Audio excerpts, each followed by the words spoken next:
And tonight's one is economic warfare, Warzone Wednesday. Now, don't forget, on the channel, you will see this is part of a podcast series. We are now episode 7 of this, and each one of them is just as gnarly, just as detailed, and just as in-depth as this one will be. Particularly the last episode. The podcast linked in the description of this video below.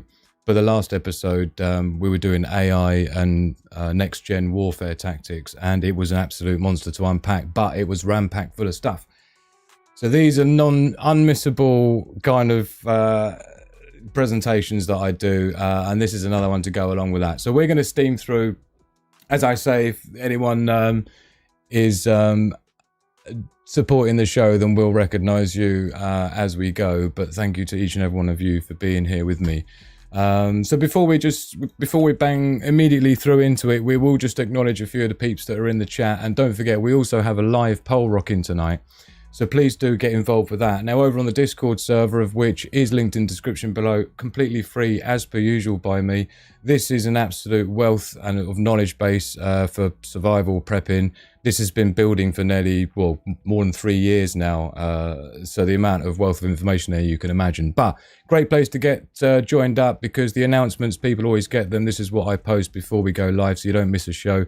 Everyone's complaining to me that YouTube never gives them any notifications for this channel, which I've dealt with on not just this channel of mine, but others as well. So I'm kind of used to that, and I'm sorry you have to deal with that on behalf of YouTube. Crocodilus, newest member to the group, welcome my man. Thank you so much again for your support last night. And of course we've got AKH4213 aka Alpha Kilo Prepper. Good to see you, man, in the house. This is the live poll you'll see rocking if you're live in the chat. If you're not and you're watching this afterwards, this is how it went down. Is economic warfare more dangerous than traditional warfare? And your options are yes, it hits everyone; no, physical war is worse; or they're equally dangerous. So they're your options. It's live in the chat tonight. Get yourself involved, get yourself heard, and your opinion shared, and we'll see how that ends up at the end of the show. Don't forget to remind me to call it St. George's Day. Is it today or the 28th? I think it's the 28th, but happy St. George's Day for those that are celebrating it today. Thank you, Daily Survival, for sharing this stream, because again, they do take me a long time to put together, so I really appreciate anyone who helps me to try and get it out there. To those that need to hear this. So thank you, everyone. I've tried to be as unbiased as possible, but before we get into it, I will, as a disclaimer, I will say that I tried everything to find. What I've done is I've broken down every warfare tactic as part of it, and I've given examples of where these warfare tactics have been used, the economic specific warfare tactics have been used in history. And unfortunately, I'm really struggled over the last couple of days to find any examples that aren't the USA doing it to another country, right? Believe me, I've tried. So I do apologize if it's, I've tried to keep it as, you know me, as neutral as possible, because it's all about the facts and the truth. And if your feelings are going to get hurt by that, and I'm sorry, you're in the wrong place. So let's get into it then with the Warzone Wednesday economic warfare. Let's break it down bit by bit in the usual element of depth and insight that you expect from me. And let's see. Didn't even get a chance to look at it through. It was a complete lastminute.com getting this finished. So if there's any typos, I do apologize. We'll see as we go through. So let's just start, for those that have never been through one of these before, a couple of first slides that we start with. So why do we need to prepare in the first place? Of course, in modern society, we are suffering big time from learned dependency.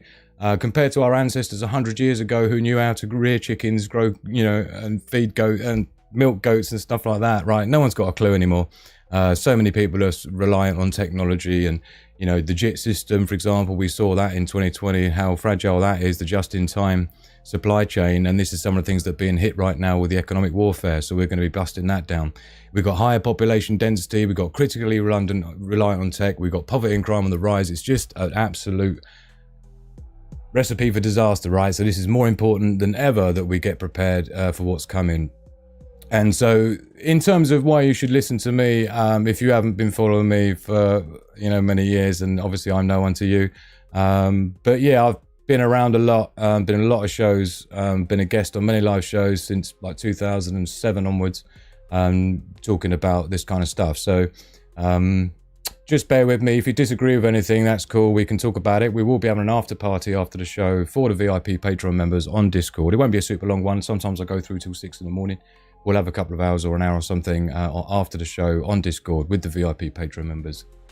thank you to you. So types of warfare tactics, let's bang straight into it and we'll break them down just so we know what we're talking about, just to catch everybody else up who hasn't been following the previous 6 episodes.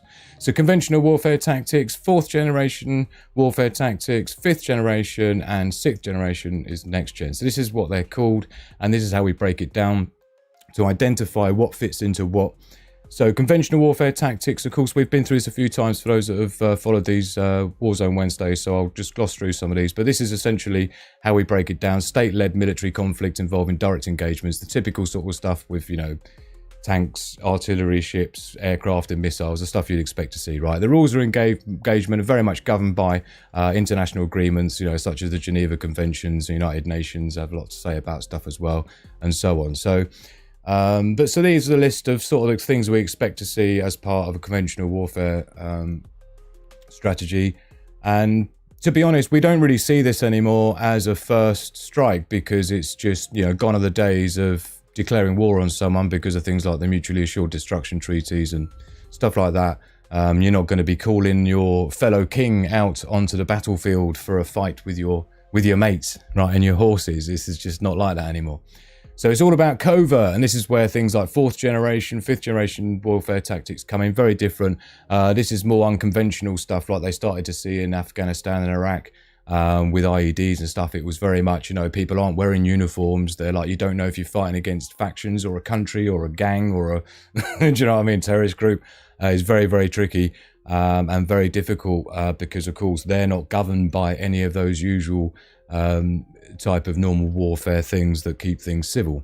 So these are the sort of things that are included in 4th generation warfare tactics. Guerrilla warfare, you've heard of that. Asymmetric warfare, resource warfare, some of that's going on right now. You know, hybrid warfare, combining various, even weather warfare. So it's all in there. And then we've got the 5th generation, which is far more covert. This is where you don't even really know who your enemy is, and this is attacking stuff like economics. This is very much what we're going to be talking about today. Digital systems, cyber attacks and stuff like that. We've broken down most, if not all, of the 5th generation warfare tactics now, apart from we saved the best till last, the economic warfare, which is what we're chatting about today. So this is about disrupting critical systems and often without the need for direct confrontation, i.e. without having to rely on sort of like conventional warfare tactics, which is a little bit more overt. And so this kind of things look like the indirect engagement, you know, avoids physical contact, makes it very difficult when you don't even know who your target or enemy is. So that sort of relies on that quite a lot. Operates across borders without deploying troops. So again, you ain't looking for people in uniforms and traditional stuff, and a lot of information warfare, propaganda, stuff like this. And this is kind of what it includes. Now, those who've been following these along the episodes as I've been producing them, you'll see, you'll be able to tick off in your head the ones that we've done. We've done the drone warfare tactics. We've done the cultural warfare, came in as part of psychological and information warfare, which we did as episode 5, I think it was. Episode 6, we had AI, emerging technologies, and 6th generation warfare tactics as well, right? Today, we're going to be chatting about lawfare and financial warfare and economic warfare, which, to be honest, does actually seal the list. Yeah, so that'll be 5th generation warfare tactics, pretty much spanked over about 7 episodes so far. So 6th generation warfare tactics we got into as part of episode 6, last one we did, which is about, you know, this is eliminating human decision making. So this is literally automated warfare. So it's not just robots and stuff. This is actually them making decisions as well. We're seeing part of this already in play. If you watch the previous episode, you'll see that this isn't stuff that's in the future. It's already rocking, right? And this is the sort of thing we expect from 6th generation warfare tactics. Stuff like no human command required, AI versus AI warfare. So this isn't necessarily against people. This can be, you know, one country's AI battling another country's AI, cyber warfare. I mean, we're obviously going to be caught in the crossfire and all this. And then you've got the quantum supremacy in warfare, which is, you know, China's making absolute strides in that right now. Whoever wins super intelligence first wins, as they say. So, you know, there's a lot of effort being put in to drive towards being the winner of that. So again, this is what we're going to be talking about tonight: economic warfare, lawfare, and financial warfare tactics. And yes, economic warfare. It's a monster, but luckily we've already ploughed through. We're on slide 19 already, so we're rocking. This is the point at which we need to buckle our seatbelts and we're going to be diving straight into it. I notice YouTube's doing everything they can to make sure no one finds the video tonight, so thanks for that, YouTube. Really appreciate your help in bankrupting this business before it's even got off the ground after 3 years. Don't forget we've got my anniversary, 3-year anniversary that's overdue, but we'll be doing that before the month's out. 1st of April, New Year, is the anniversary of Sigma Prepper. Hit the like button, says Daily Survival. It's a pretty good call before we get going. Do it! Don't be shy. It will help, and please do share on your social media as well. It's the only way that this channel can ever grow is by you helping it. Mr. Jeff in the house, great to see you, man, with your shiny YouTube members badge. One of our newest YouTube members. So thank you for supporting the channel. Really appreciate you, my man. So let's get into it then, economic warfare. So what I've done, as usual, the trick really is how I categorize it, and sort of compartmentalization of the content tends to be where my job starts. And I sit there in the garden usually on my iPad, categorizing everything and then breaking it down. So this is the way I've broken it down this time in terms of economic warfare. So number 1, and we'll be going through each of these. Now, the reason we've got a number 3 next to them all is because it just worked out that way, actually. But we've got 6 main categories of warfare tactics, economic warfare tactics. And within each one, there are 3 specific strategies and warfare tactics used within each, right? So we've got trade warfare, then we'll be looking at financial sanctions, then we'll be looking at currency manipulation and devaluation. We'll have a 5-minute tea break just to go and get ourselves refreshments and that. And then when we come back, straight back into it, resource control and energy warfare, and then debt trap diplomacy, market disruption, and capital warfare. So these are the 6 categories that I've decided to put them in, right? And we'll break them down one by one. Don't forget, inside each one of these is 3 specific tactics, right? So you can see it's going to be a monster, but I've tried to shorten it and brief it, make it, I want to cover as much as I can, still keep as much detail as possible, but be able to get through it all because it's a big topic. And I appreciate that not everybody is into the whole global economics and trading and stocks and understand all the stuff with cryptos, right? This is kind of niche, I find, for a lot of people. A lot of the shows that I used to do as a live guest was talking about this sort of stuff. So I do appreciate that it's not up everyone's alley, and, you know, I'm going to try and put everything as much in sort of normal day terms for those that sort of don't really follow this depth of economics, right? But as you can probably agree, right now is the best time to start learning this stuff because we're seeing the effect of it and have been for some time and will be like big time as we go, right? So let's start off then. Don't forget, we're going through these one by one, breaking them open, right? So number 1 then is trade warfare, right? So this is about weaponizing trade policies to destabilize economies. Now, this is in action right now. Yeah, this is all about gaining leverage or punish rivals through tariffs, embargoes, and export controls. As a brief summary, right? So I'm sure everyone understands the basis of trade warfare, but this is how I've split it up. Within trade warfare, we have tariffs. These are as methods of control or manipulation or warfare. So we've got tariffs, weaponizing import-export duties, which is super topical right now, which is why I've made this the first section. Export controls, restricting access to critical materials, e.g. gallium and cobalt. So we've got that going on big time since we're finding the world quite compartmentalized, with certain countries being very good at certain things and having access to large portions of things versus other countries. And then we've got trade embargoes as well, which we're seeing now. Full bans to isolate nations economically. This has been going actually a while, but specifically quite a lot recently. So let's get into tariffs first then. Number 1 of number 1. So first category, trade warfare. First section within that category, tariffs, right? So the definition of a tariff then really is the tax is imposed on imported goods to make them less competitive. Now, whatever anyone tries to tell you, a tariff is a tax, right? That money goes straight to the government. Doesn't go to you, doesn't go to the manufacturer, doesn't go to China. It goes to the government. That's it. It's just lich tax. It's like sales tax on steroids, right? It's like a stealth tax is like inflation is a stealth tax, right? Tariffs are put over as though they're something that's good for people, but they're not. They just make things more expensive. It's a tax, right? So the primary tactic of that is used to protect domestic industries or apply pressure to foreign governments, which is exactly... Now, interestingly enough, as I made mention last night, Trump isn't seemingly using them for that. He's trying to use them to encourage his own population to manufacture within his own country, but he's using a stick to punish everybody if they don't, but everyone gets punished in the process, whether they do or don't, rather than using the carrot strategy that everybody else seems to be using, which is, subsidies and tax exemptions and things for, your companies in your country building factories, grants for land purchases and so on, right? This is how you promote things, not like beat everyone with a stick if they don't fall in line or else. That's just not...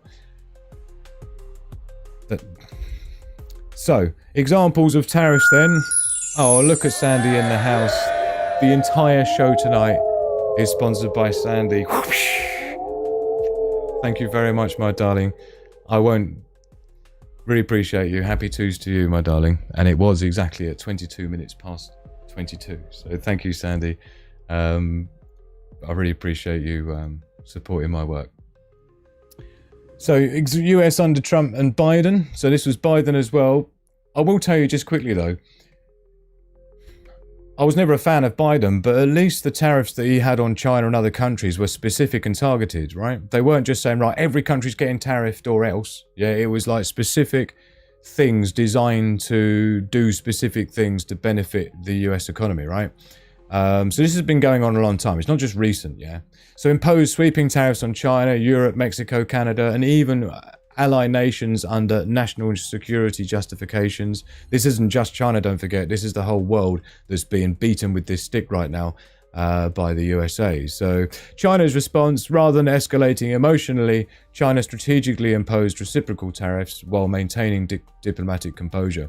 So this is the sentiment at the moment globally about the situation. So what I've done is I've included cascade effects. I've also included ways that we can protect and how do we survive these things at the end of each of the 6 segments, right? So cascade effects then for the trade warfare for tariffs would be global inflation on consumer goods. We've seen this already rocking for some time. This is going to be epic levels at this point because we're talking double, 100% tariffs, 150% tariffs. I mean, a lot of businesses are just going to basically put their prices up because it's easier than just spending 10 years building a factory and hoping people come. Yeah. And unfortunately, the consumers aren't going to follow that sentiment. They're going to be just not buying stuff, or they're going to be doing what China's been recommending, which is buying directly from China by the individual stores and get your $50, $100 Nikes for $15, right? Directly. This is the way China's handling it. So supply chain reorganization, this is obviously part of the tariff's purpose, is to reorganize the supply chain in America to make sure more goods come from within America rather than outside, to keep more of those dollars inside America rather than flooding out like there have been because of America's lack of production of anything, and obviously because of the pressure of the capitalist nature of the American sort of like culture of money. It's all about continual unstoppable growth for the shareholders and the stakeholders or else. And so the only way to achieve that is to cut costs continually, get rid of staff continually, don't invest in development, research, innovation, but just get squeeze as much profit. And it's just generally a bit of a short-term business plan.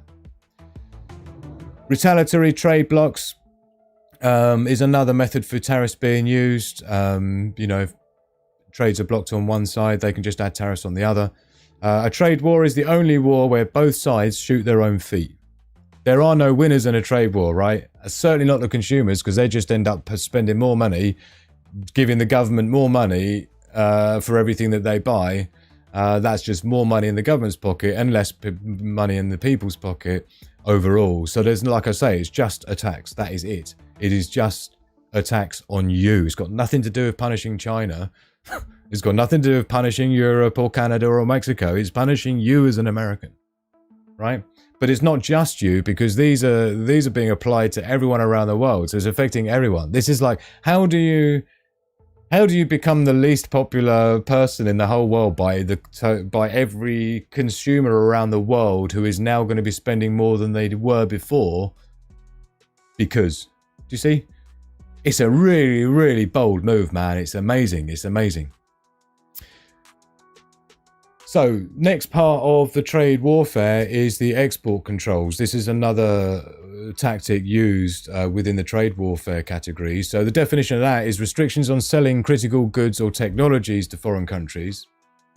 And the primary tactic obviously is used to limit military or economic development of rivals. Now this has been going on particularly with China, with the chip manufacturing, SMC. We've got things like putting embargoes on UV lithography technology, and all it's done really is China's just figured it out for themselves. You know, it hasn't really done too much. You know, it's actually hurt the West even more, because the more we've tried to hold these other countries back who are innovating and producing and manufacturing, the more we've just wasted our own time that we should have been innovating and producing ourselves rather than meddling, right? So, yeah, it's a bit embarrassing. So an example here then would be the US chip ban on China, as I said, blocked high-end semiconductors and AI hardware sales to Chinese firms.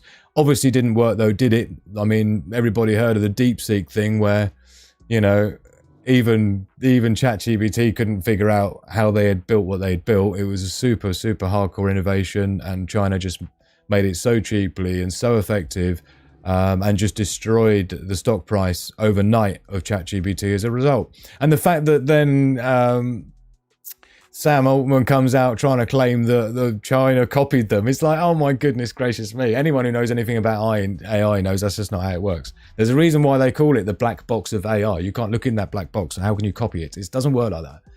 So don't be listening to that, right? This is like saying that China's electric cars is like, oh, they copied Tesla. It's like, no, look at their electric cars and look at the reason why nobody in China buys a Tesla anymore. It's like, wow.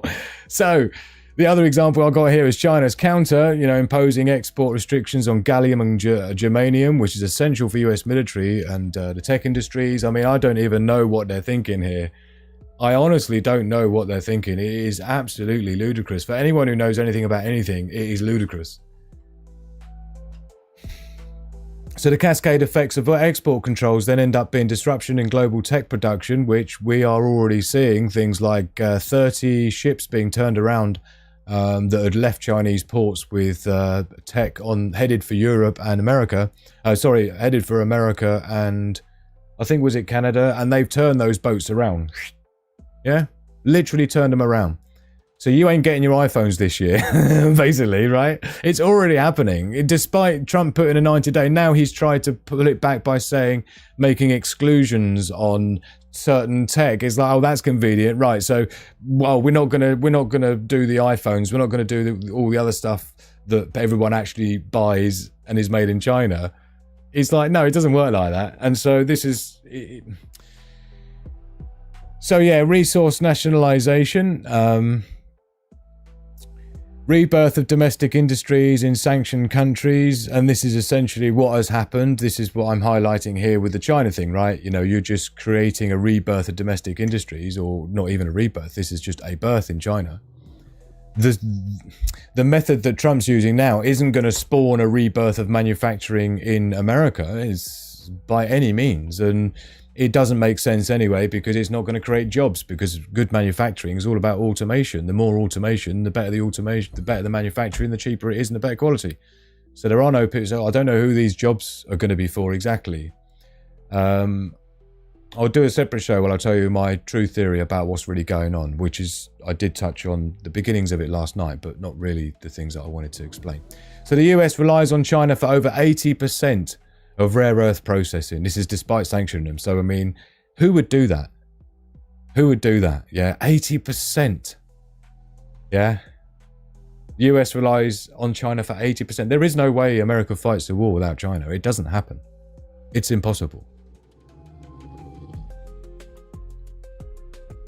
So the other thing as well is the trade embargoes. And this is, like I say, we've started to see the trade embargoes rock in. And this is by China. Now, bear in mind, when you start talking about 150% tariffs or 200% tariffs and things, they're not tariffs at that point. They become embargoes because nobody's paying that. Nobody's paying that. So a trade embargo is where you're literally saying, nah, you ain't having any of it, right? The same as like America did. You ain't having any chips. Yeah. And stuff like this. And like they did to Russia, where, you know, McDonald's pulled out on the back of 2022, the Ukraine situation, you know. Starbucks pulled out, McDonald's pulled out, and now they all want back into Russia, but Russia's already created their own versions of those things now, and they're doing really, really well. So this is a classic example of where a trade embargo sometimes can backfire, as it has done with the USA several times, or every time, in fact. So it cripples economies by cutting off essentials like food, medicine, or fuel. There's quite a few examples of that as well. So for example, the US embargo on Cuba, everyone will be familiar with that. It's still in effect, yeah. Cold War relic has had long-term consequences for Cuban civilians. It's all about control. And of course, Iran, don't forget, yeah, embargoes have restricted food, medicine, and banking, despite not being at war or anything. Yeah. This is complete embargo. And so, of course, the cascading effects of trade embargoes would look like black markets thrive. Because, of course, the more difficult you make for people to get stuff, they just find other ways to either make it. Don't forget how it worked out in the USA when they tried to ban alcohol. And that was what the premise of the entire Dukes of Hazzard, one of my favourite shows back in the day. Right, that was the premise of that. They were old runners for the dodgy alcohol, illegal alcohol. What do they call it? Moonshine, was it? I don't know. But, yeah, you just went underground and it became just black market in alcohol, illegal alcohol trades, and it was just poison because there was no regulation, because it was all black market stuff. This is the problem. You push it all underground and you cause even more problems. So public suffering leads to humanitarian crises like we've seen in these places like Cuba and Venezuela and other places that have had sanctions and embargoes put on them by America, and obviously resulted in their famines and things like this. But I guess that's the point, when you squeeze people to get what you want from them. So, and if they don't bend, then, they starve. Sorry about your luck, right? So hardens enemy regimes rather than collapsing them. We've seen that definitely as a cascade effect. I mean, countries don't tend to just give up, to be honest. Would you? Right? It's like, why would you think they would? I don't know a single country in the history of mankind that's just given up and gone, oh, okay then, yeah. Maybe you can think of one that has. So the IMF estimates embargoed countries lose 10 to 20% of GDP annually, but often adapt through parallel economies. Yeah, and this ability to adapt is not. It means that the embargoes in the first place are a net negative, because if your embargo doesn't work because they get around it anyway, then you've had a net negative effect, because you haven't had any effect on them, but you've had an effect on yourself, because you've basically destroyed your credibility and your trustworthiness to the rest of the world in that process. So you're always on a net negative. It's really funny. But never mind. So here we go then. In terms of trade warfare, in like survival strategy for trade warfare is going to look like this. So you're going to be diversifying your supply chain. So even personally, don't depend on one country's goods, right? So this isn't talking about what countries need to do. It's about what you need to do, yeah? And this is why I said about the way, like on TikTok, it's massive, right? All the Chinese companies, they're really funny adverts as well. And they're just showing exactly what these things actually cost and how much people are being completely extorted by the prices in Europe and in America from these big suppliers who literally... they're just adding, they'll buy something for like $9 from China, and they'll be charging you 120 for doing nothing. Yeah, you're still paying shipping, right? It's like, what? And so that's the whole point, you can diversify where you buy your stuff from. Don't just go Amazon, right? For example. Recognize pricing patterns linked to trade policy shifts, yeah? Because you can get ahead of the game. Don't forget, if you know there's some trade warfare coming down the pike, you can leverage that, right? You can benefit from that. So watch for resource nationalism. Yeah, stock up when prices dip, because like I say, a lot of people make a lot of money when people have money to invest or whatever. But this is where you get people shorting markets. If they can see there's going to be decline, you can make money on the way down, don't forget, as well, if you know what you're doing, right? So in economic terms, you know, you need to survive economically. It's a big part of prepping, don't forget. Is preparing for an economic collapse. So that's pretty much the trade warfare tactics broken down. We'll just have a quick look and then we'll get into financial sanctions, the next one. Don't forget, we've got a break time coming up in the midway point. So it looks like we're on track, should be good.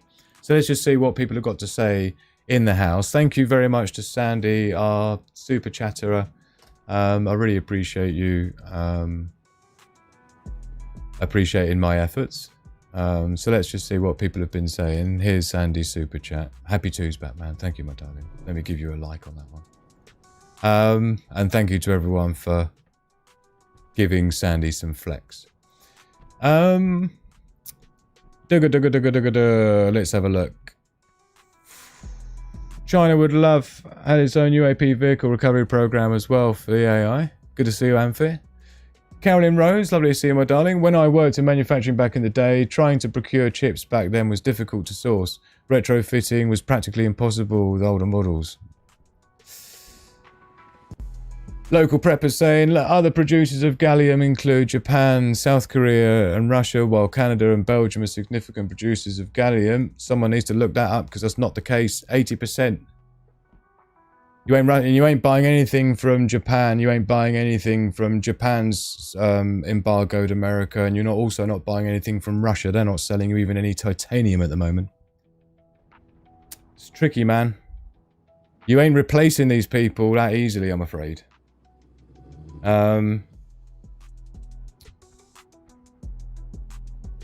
It's going to be even more impossible now trying to source chips for US. Yeah.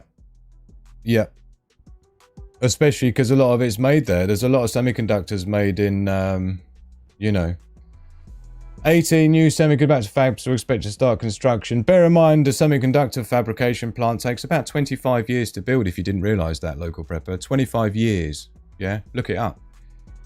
The amount of settling, you have to wait about 15 years for settlement, right? If you understand the intricacies of you sort of like 6 to 10 nanometer chip manufacturing processes, right? You're getting down to something like 6 atoms thickness of silicon tracks, yeah? Excuse me getting into the depth, but I'm an electronic engineer, so I have to know this shit. But the point is that you can't manufacture at that precision until you've waited 10 to 15 years for the foundations to settle. Check out Perps in the house. Guess who? So happy Hugo's loving the bits and pieces. He is. Makes my heart smile. I've missed you all. We've missed you too, Perps. Thank you for supporting the show. Thank you for supporting my 4 days worth of work putting this thing together. I really appreciate you, my darling. And I've turned the ads off for everybody as well. So I hope that's. I hope nobody's having any interruptions for any adverts because I have turned them off. Love Dukes a hazard. Yeah. So the problem is, local prepper. What I'm trying to say is that it's just not as easy as that. Right, chip manufacturer isn't a case of just building a factory. You've got to wait for settlement of the foundations before you can even install the machines that can even start turning lasers on to even start trying to cut silicon at anything like 10 nanometers, let alone 6, let alone 4 nanometers, which is what China's getting to. We need this stuff now, not in 15, 20 years' time. Now's when we need to survive with tech. Now's when we need to not fall behind the rest of the world with tech. Now's when we need to make sure we don't fall behind with AI. Now's when we need to make sure that we can do the work that we need to do. You see, we can't wait 15 years, man. The country's going to be dead in 6 months. It's just bad news, man. Yeah? So let's get into it then. Financial sanctions, number 2 out of 6. So using the global financial system as a weapon to isolate, punish or collapse an opponent's economy without firing a single bullet. Now, this is something that has had a massive, massive effect on the USA, particularly this one. And we'll see as we go through, right? And this was really difficult for me because I couldn't find any examples of any other country doing any of this. It was really difficult. I tried. This is not looking good. It's quite embarrassing. Cheers, everyone. Love, peace, and progress to the pack. I really appreciate you sharing this time with me. Don't forget, merch available from the store in it, link below. So asset freezing, and we're going to be busting these three open as part of how I've categorized financial sanctions. That includes these three tools as weapons of warfare. So asset freezing, blocking access to international banking. Number two, we got the SWIFT network cutoffs like we did with Russia and all that, right? Removing nations from global transaction systems. And then we've got the targeted sanctions as well, going after individuals, companies or sectors, you know, like freezing oligarchs, yachts and stuff like that, right? So let's break it down then, starting off with asset freezing. So this is more about blocking access to bank accounts, overseas investments and sovereign funds. So this is big time what we saw going on with Russia, Ukraine. It was the first time it had ever been done like that, against all the United Nations rules, against the World Trade Organization rules, but we still did it nonetheless and got away with it somehow. But did we? We'll see as we go through this one. So definition now, primary tactic then is designed to cripple both governments and oligarchs by cutting off liquidity. So yeah, examples, obviously the Russia 2022 job, over $300 billion in foreign reserves frozen from the USA and EU after Ukraine invasion. Now, I talked about this at the time because I just felt it was like really rude because it just seized out of central bank. They just seized $300 billion of Russia's money. Not only that, but they've been stole it, right? Totally against any United Nations laws of any kind, right? Never, but fuck it. So they do that, they put it into the American bank, and now they've been using the interest generated on Russia's money to fund Ukraine. I don't know about you, but I just think that's a bit rude. It's like really rude. Anyway, also used to target Iran, Venezuela, North Korea, and even individuals like diplomats or business tycoons. And particularly we saw that, like I said, where you saw those yachts being seized. I'll give you a little quick story about that. Just recently it's come up actually. In LA, there's a port in LA that's actually keeping hold of one of the Russian oligarchs, or alleged Russian oligarchs' yachts, which is like a $30 million yacht or whatever. And they seized it. And they haven't yet been able to actually prove that it's the guy's yacht, right? It's ongoing. The guy's like, I don't even own it. And there's another guy who's saying he owns it, and it is his name that's on the document. So, but the government kind of like, you know, they can't really take the shame on it and just say, okay, we made a mistake. They've still got it. Oh, wow, look at Anonymous in their house. What a superstar. Helping to keep the lights on, man. I really appreciate you, Anonymous. Thank you so very much, my man. And again, it's difficult for me, especially when I turn the ads off for everybody so there's no interruptions. And I do rely on you guys keeping the lights on and the software licenses paid for and stuff. So thank you so very much, Anonymous. Lich couldn't do it without you guys. So here's the thing, right? In this port in LA, they've actually got this oligarch's yacht. And because this legal battle's going on, this is part of that lawfare. Right, there's this lawfare battle going on between the United States government and this Russian oligarch who doesn't own the boat. But in the entire period of time that this has been going on, more than a year, this boat has been not stuck, but America is keeping this yacht at a port at the expense of $480,000 a month.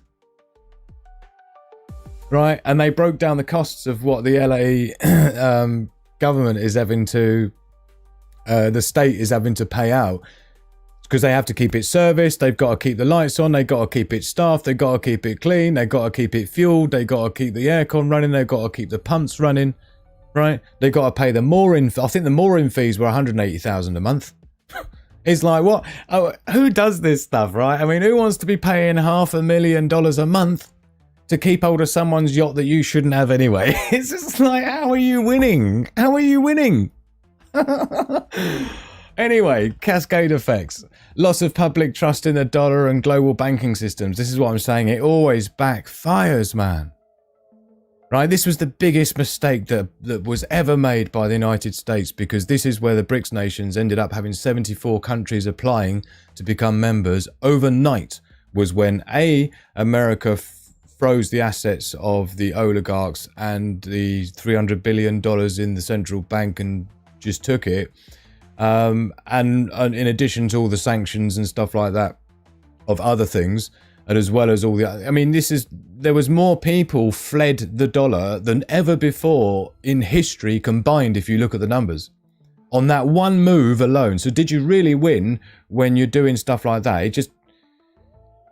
These are desperate moves, which is why it's end times capitalism that we're looking at here. This is the classic point where capitalism ends up consuming itself, where you're having to sanction your own stuff to destroy your own economy just to try and keep your own economy alive. It's like, wow.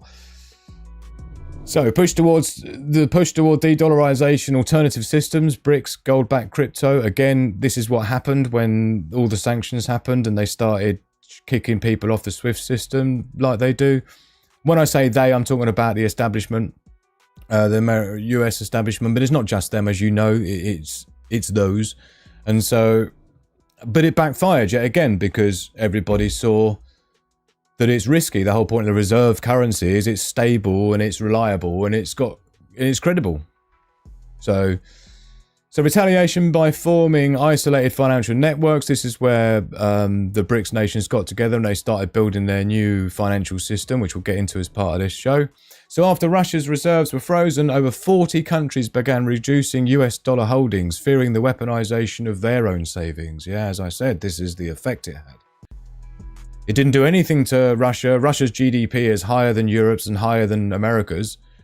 So that obviously didn't do much. All of the American companies that left there because America told them to can't get back in, and now the Russian companies that have taken their place are doing really good business. So that hasn't really benefited anyone. It's like, but at the same time, what has ended up happening is that more than 40 countries just at the time started reducing their dollar holdings, which was evident in the stock market, not to mention the BRICS nations getting together even more with a sense of urgency. Do you see?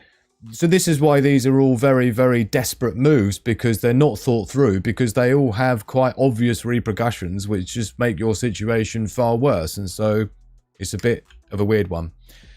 Talking of SWIFT networks then, the second part of the financial sanctions element is the SWIFT networks cut off, as I started dipping into. So removing a country's access to a SWIFT system, global financial messaging platform, making international trade and banking virtually impossible. And this would be like the equivalent of you being debanked, as they called. You know, like back in the day when if you said the wrong shit, PayPal would just go, right, we're just pulling your stuff, right? And even I think Patreon was doing it. It was like if you said the wrong stuff, they just, you know, and certain banks as well were just cancelling people's bank accounts because of the stuff they were saying online and things. It's the equivalent of that on a country level, right? Not being able to buy anything, not being able to do anything, not being able to trade with other countries and things like that. It's bad news, right? So total financial isolation is the primary tactic for that. That's the end goal of cutting someone out of the SWIFT network. So examples of that, obviously, as I say, Russia 2022, over 300 billion foreign reserves frozen by the US after the invasion. Also used to target, I think that's a fail over there. So the cascade effects of that is surge in alternative systems like China's SIPS or Russia's SPFS. These are like their versions of it, right? And there was a massive increase in the adaptation of that, as well as the technology behind it.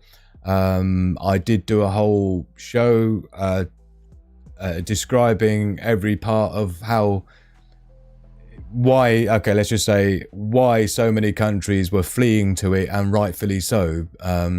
Their economic fund as well that the BRICS nations have created to help developing nations is a very, very good version of what our version is, the IMF, which doesn't really help anyone at all, as you probably all know if you've been following this channel and others long enough. But this is it. You don't really need to bash someone else to win. You just need to make something better. And it reminds me of a quote from, you know, you don't need to put your competitor down. You just need to make something that's so compelling as a product that it just makes your competitors look obsolete in comparison. If you follow that, if that's sort of like more the China model, is rather than sort of try and destroy your competition by war or by toppling their government or trade sanctions or, you know, kicking them off systems, stuff like this. China tends to instead focus on just making their option, their version, their idea so much more compellingly better that it's just makes everything else seem obsolete in comparison. This seems to be their strategy, and to be honest, it's working. It's working on 80% of the countries around the world, right? So they're obviously onto something. So the SWIFT system processes over 42 million financial messages a day. Being cut off is equivalent to going financially blind and mute. Like I say, it's like having the proper rug pulled on your bank account and saying, nah, you ain't buying shit. No credit cards, cut them up, nothing.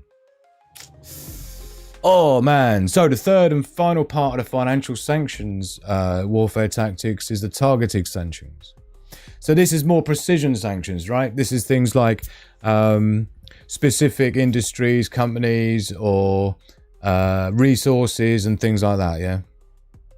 Or oligarchs and individuals, you know, diplomats, stuff like that. So the primary tactic here would be to strangling critical sectors, e.g. energy, banking and tech, and without getting into full economic war. It's just a sort of like, this is more, the targeted sanctions are more a little bit like what America's been doing on China with some of the tech earlier on. And it's a little bit like the TikTok thing, to be honest. The TikTok ban was part of that sort of targeted sanction because of, that was for another reason that I can't get into. The real reason, I mean, for the TikTok ban.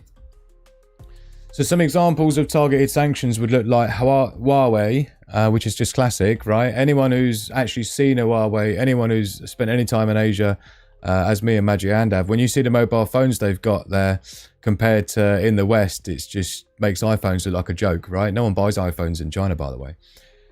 So the whole thing about the Huawei being some sort of national security, it was nothing to do with that. It was nothing to do with that at all, just for those that didn't know. The whole reason that America sanctioned Huawei was nothing less than the fact that because if they had allowed Huawei into the United States, Apple would not exist today. There would be no Apple today if the West had allowed Huawei phones to be sold, because they just make everything else look obsolete, right? Just like Chinese EVs just make Teslas look obsolete technologically, right? Their new battery charging, it charges in 5 minutes, 200 miles in a 5-minute battery charge. That's the latest Chinese EV technology, just so you know, right? So this isn't about some national security thing. This is that Huawei thing, the same as, you know, the 100 and whatever % tariffs they've had on all EV cars from China is only to protect Apple and only to protect Tesla. That's it.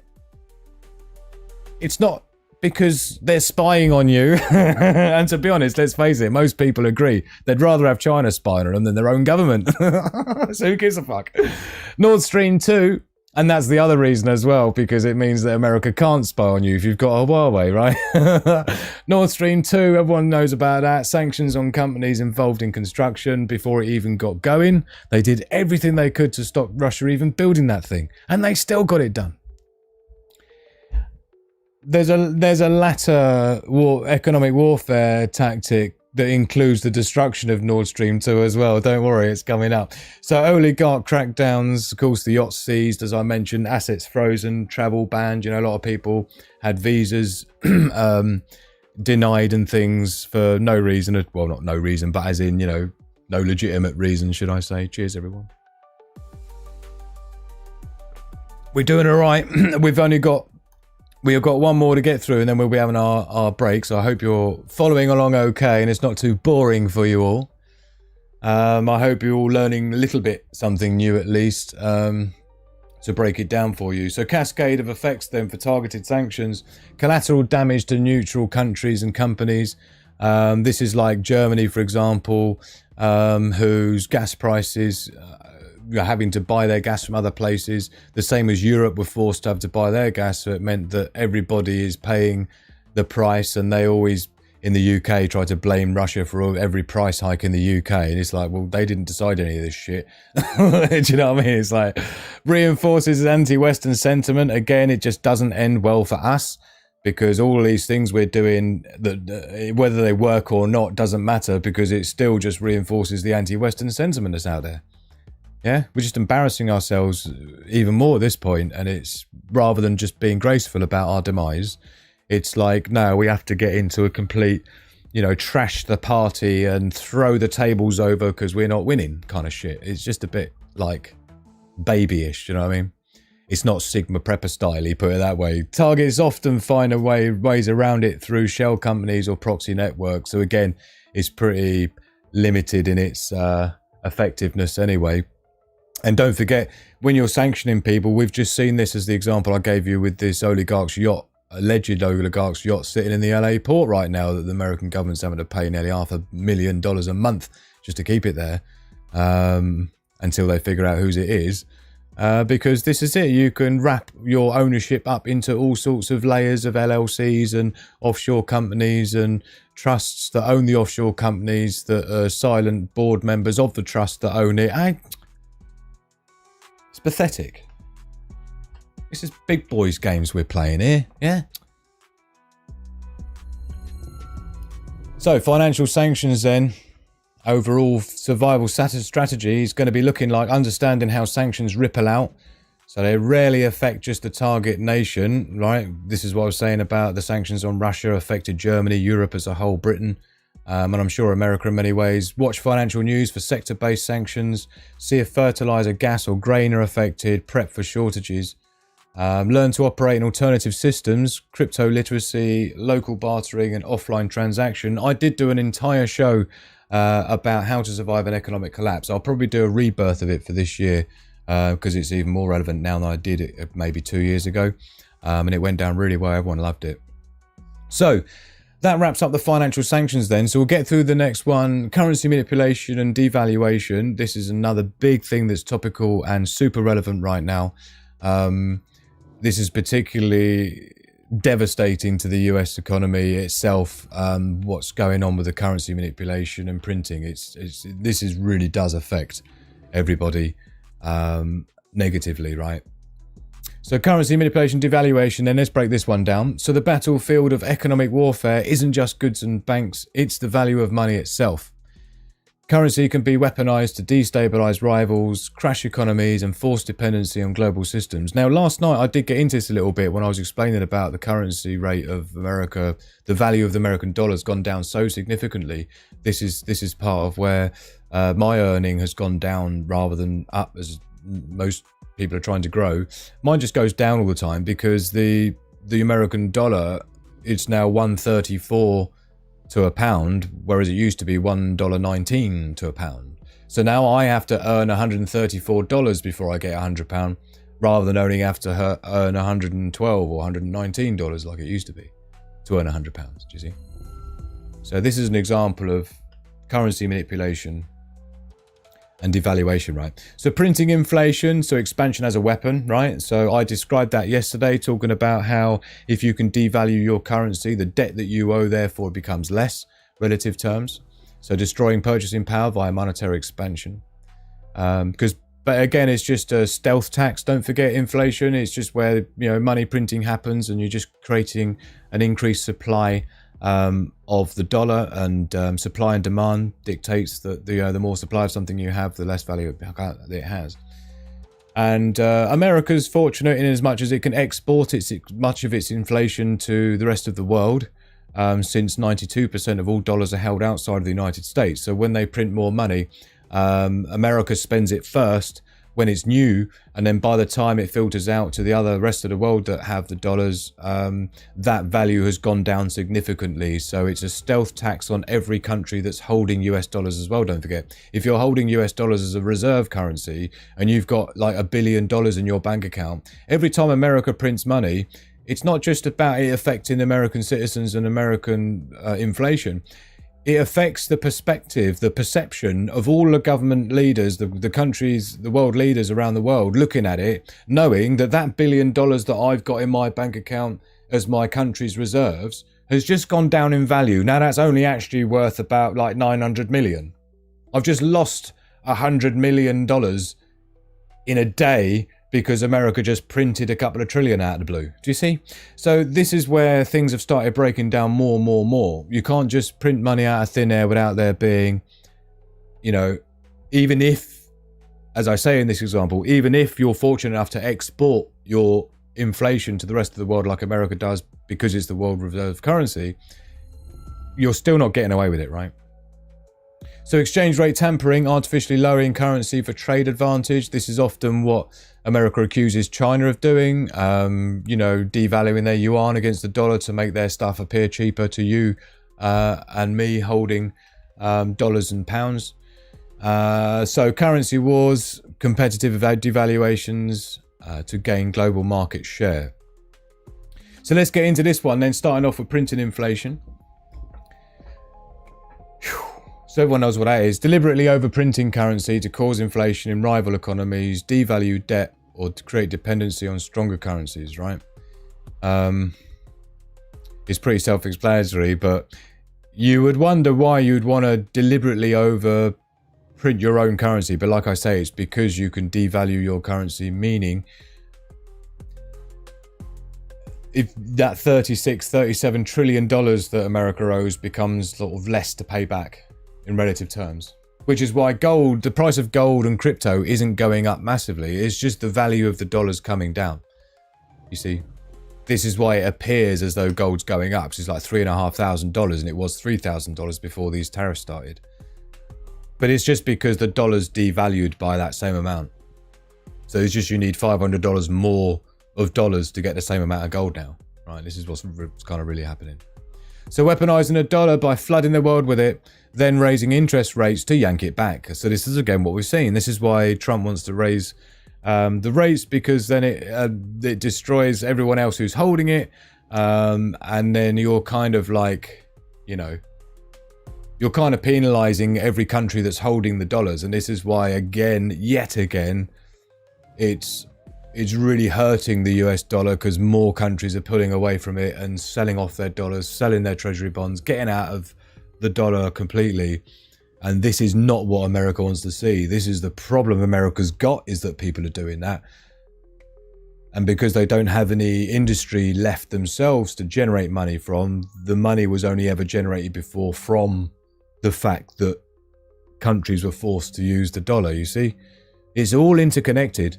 And the minute the fabric of this falls apart, or should I say more recently is purposely torn apart, you don't get to stitch it back together. You don't get to fix it. You don't get to turn back the clock, and you don't get to go back to yesterday before you said that shit or did that shit or threatened these countries with that shit. You can't undo that.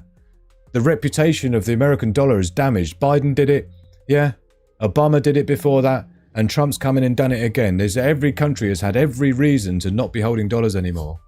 And to be very worried if they do, and if they're part of the SWIFT system, to be very worried that they could be kicked off that at any point in time if that country happens to do something that the West doesn't like, right?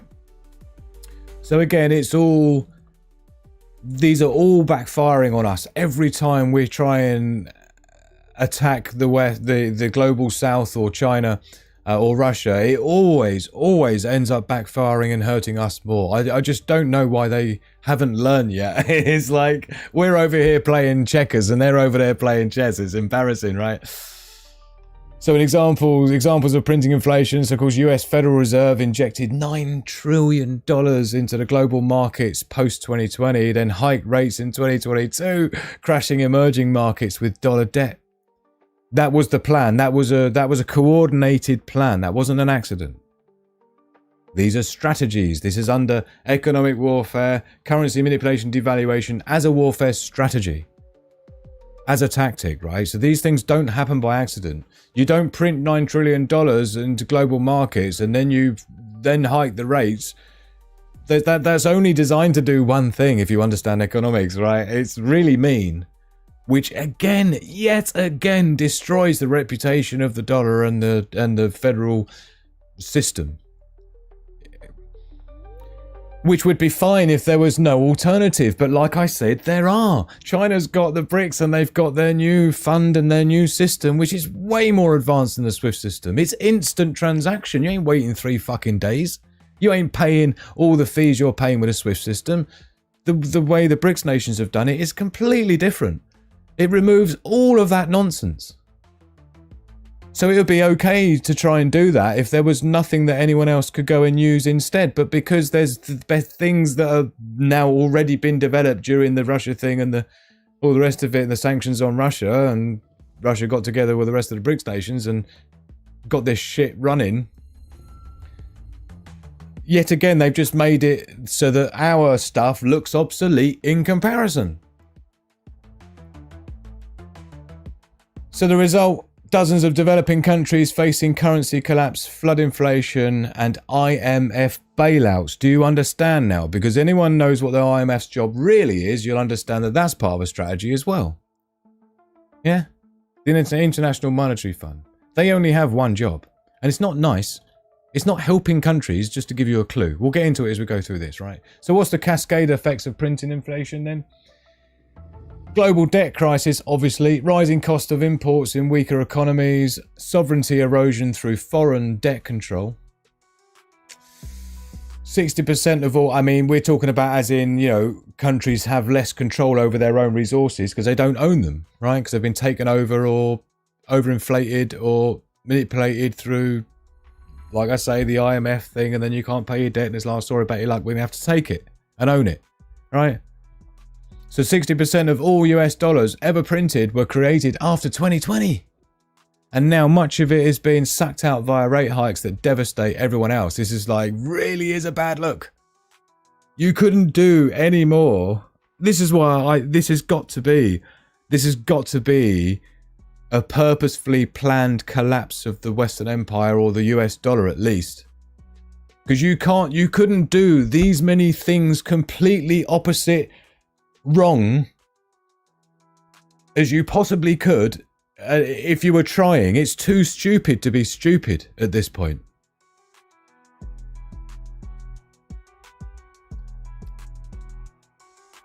So the next up then is the exchange rate tampering we looked at. So definition of that then: artificially weakening or strengthening a currency to gain trade advantages. So the tactic there is to devalue to make exports cheaper and dominate trade, and strengthen to crush import-heavy economies. So this is very much what China gets accused of doing by America all the time, with, like, you know, devaluing their yuan to try and keep it around about a 7 to 8 yuan to $1 range. And it just means that when you're buying stuff from China, it seems cheaper than it does buying from America, because their exchange rate makes it that you can get quite a few yuan for your dollars. For example, if their yuan went down to $1 per 1 yuan, then if they're selling something that's 30 yuan, that's going to be $30. Whereas if it's 10 yuan to $1, and they're charging you 30 yuan for something, that's only $3 it's going to cost you. Do you see? So that's the idea, and that's what China's accused of doing,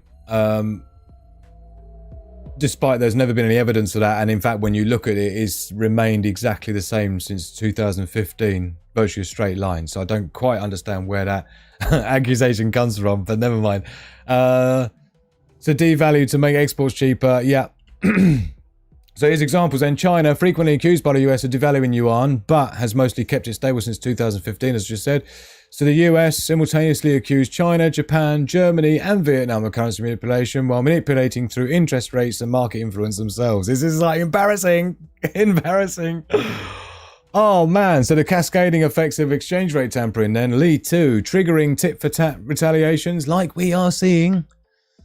Destabilizing investment flows, yeah? So, you know, people start investing in different stuff because you're just making stuff look like, oh, do we want to be involved in anything in the dollar or anything in this? If it's, you know, it's very easy to forcing countries into capital controls, yeah?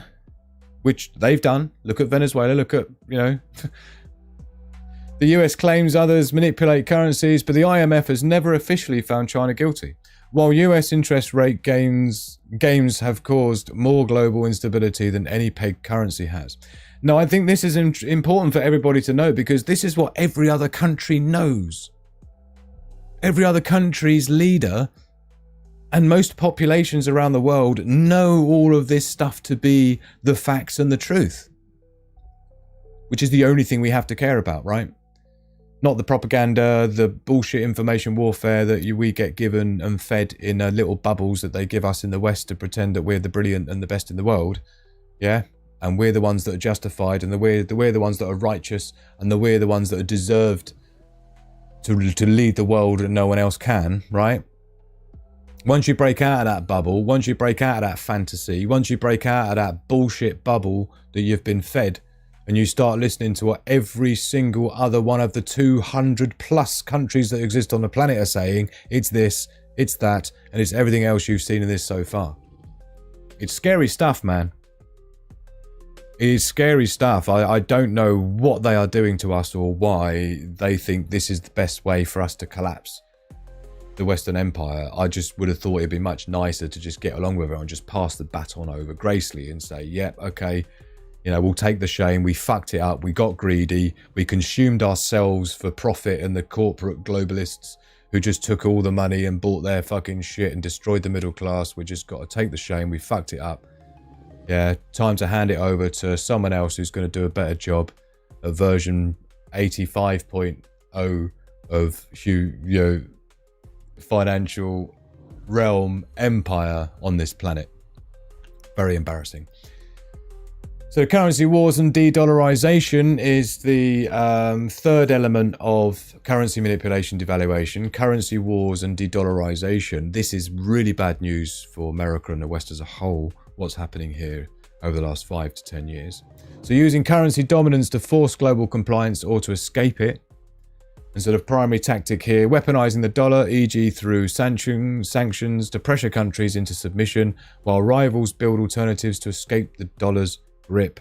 This is the problem, is that the dollar has become so used as a weapon now. Everybody knows it. They hear it on the news all the time that now this country's been threatened with this, that country's been threatened with that. This country's been invaded for this country's government should be toppled for that. Yeah.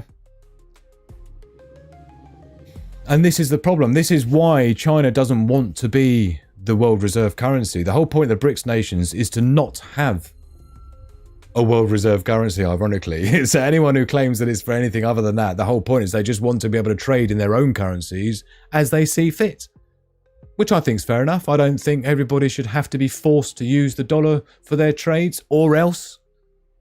I've never really seen the point in that. If I want to buy something from Thailand and I happen to have some Thai baht in my account, why do I have to use American dollar to do it? I've got to buy some dollars so I can trade with a foreign country that's got nothing to do with America. When I've got Thai money, they've got English money, and we can just trade quite happily because we've already got our own currencies rocking about, and they're quite happy with that. No? You see, this is the problem. And this is why the BRICS nations seem more appealing, because one of the biggest selling points of that is that there is no global reserve currency. There is no China wants to rule the world bullshit. It's like, nah, China just doesn't want there to be a ruler of the fucking world. There's a big difference, right? Massive difference. So, yeah, weaponizing the dollar. This is exactly what we've seen for so long now, and it's all coming unstuck, and it's all coming unsewn. The seams are coming undone, right? The cohesion and the fabric of our global economy is literally being torn to the threads at this point, and it is irretrievable because of so many other countries are so far ahead. We ain't catching up, and they ain't going to be doing us any favors now, and we need them so badly that if we lose the global south, and particularly if we lose China, we are fucked. Super fucked. BRICS nations, Brazil, Russia, India, China, South Africa, forming alternative currency frameworks to reduce dependence on the USD. So the petro-yuan, China pushing for oil trade in yuan, threatening the petrodollar's global monopoly. This is in the eastern region, in the southeastern China Sea region and stuff, because it makes sense. US using the dollar as a geopolitical weapon, but at the cost of ending trust in it as a natural a neutral reserve, sorry. And this is the problem, you see. This is what I've been trying to describe for so long, so many years, and everyone just says, oh, you're such a hater, you're such a China lover, you're such an America West hater. It's like, no, I'm just really concerned about how it's going to end up for us if we don't sort our shit out, and if people don't start waking up to the fact that we ain't the good guys all the time, right? And so, sure enough, here we are. Our shit has gone beyond, out of control in terms of the cost of living. No one can deny that. Yeah? It's not a good look. Our governments are taxing us more and more and more, and we're getting less and less and less because they don't have the money. Why? Because they're spunking it all up the wall on this stuff. Yeah. So the US using the dollar as geopolitical weapon, but a cost of ending trust in it as a neutral reserve. So the cascade effects of that, rise of bilateral currency deals, so the yuan ruble and the rupee dirham, yeah. Don't forget, there's other countries involved in this as well, with things like India and that. Big, massive nations of big populations. Yeah, and don't forget, the European market is a much bigger market than the US market for consumers. They've got double the population. China's not looking at losing the European market, is it? They could open that up more. So China doesn't really care about the 14% of their consumers that live in America, because it's 14%, right? They can get by with 85% of their business if they do nothing differently. So they're not going to lose much, really. And again, like I said, they've still got Europe to tap into, and that's like 600 million people plus. So yeah, US dollar using reserve currency status, the collapse of dollar backed by debt markets if trust erodes too far, which I would suspect we're already there. It's already gone too far. The countries are already making plans. China's already started revealing all America's secrets via YouTube and TikTok, and undercutting and cutting out all of the big brands in America and all the big corporations that have been fleecing their consumers for so many years. Everyone's waking up to it now. So yeah, it's backfiring big time. So over 40 countries have now signed up to trade outside the US dollar. And even France recently bought gas from China in yuan, yeah? This is a seismic shift in the global economic order. This is not going our way. Let me just give you a clue. It is not going our way. Right? We are obsolete. Lich in this. As the West. We are obsolete. Slide 58. Slide 59. We're nearly there. We're going to be going for a break in about a few minutes. So I hope everyone's getting through this all right with me. Some people don't like my level of depth or detail or length. But I only feel like I just need to do it once properly. And then if you learn something from it, great. If you're just bored by it and you don't feel you need to know all this stuff, then you just click off and that's great. So survival strategy then, in terms of currency manipulation and devaluation, would be stuff like diversify assets outside of fiat. So precious metals, crypto, barter, ready goods. It's not a coincidence that right now crypto has gone to the moon. Gold has gone to the moon. These are both hedges against the dollar. Anytime you see precious metals spike, increase, particularly steadily the way we've seen it, 40% in the year for gold, 34%, sorry, on the year for silver. That's because people flee to precious metals and cryptos when they have no trust in fiat currency. That's the first thing they flee to. That's them betting against the dollar, just as a clue, right? So you need to monitor currency news closely. Early devaluation signs are often visible months before collapse, which is kind of what's happening now. So we've got a few months.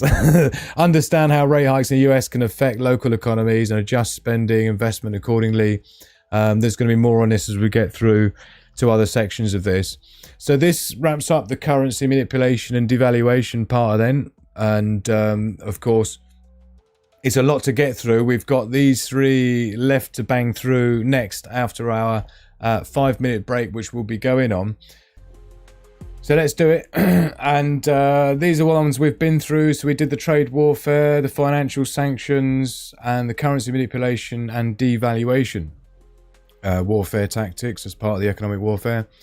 We've had our 5-minute break. And now we're banging straight into it with resource control and energy warfare. So this is something that we've seen a lot of, isn't it?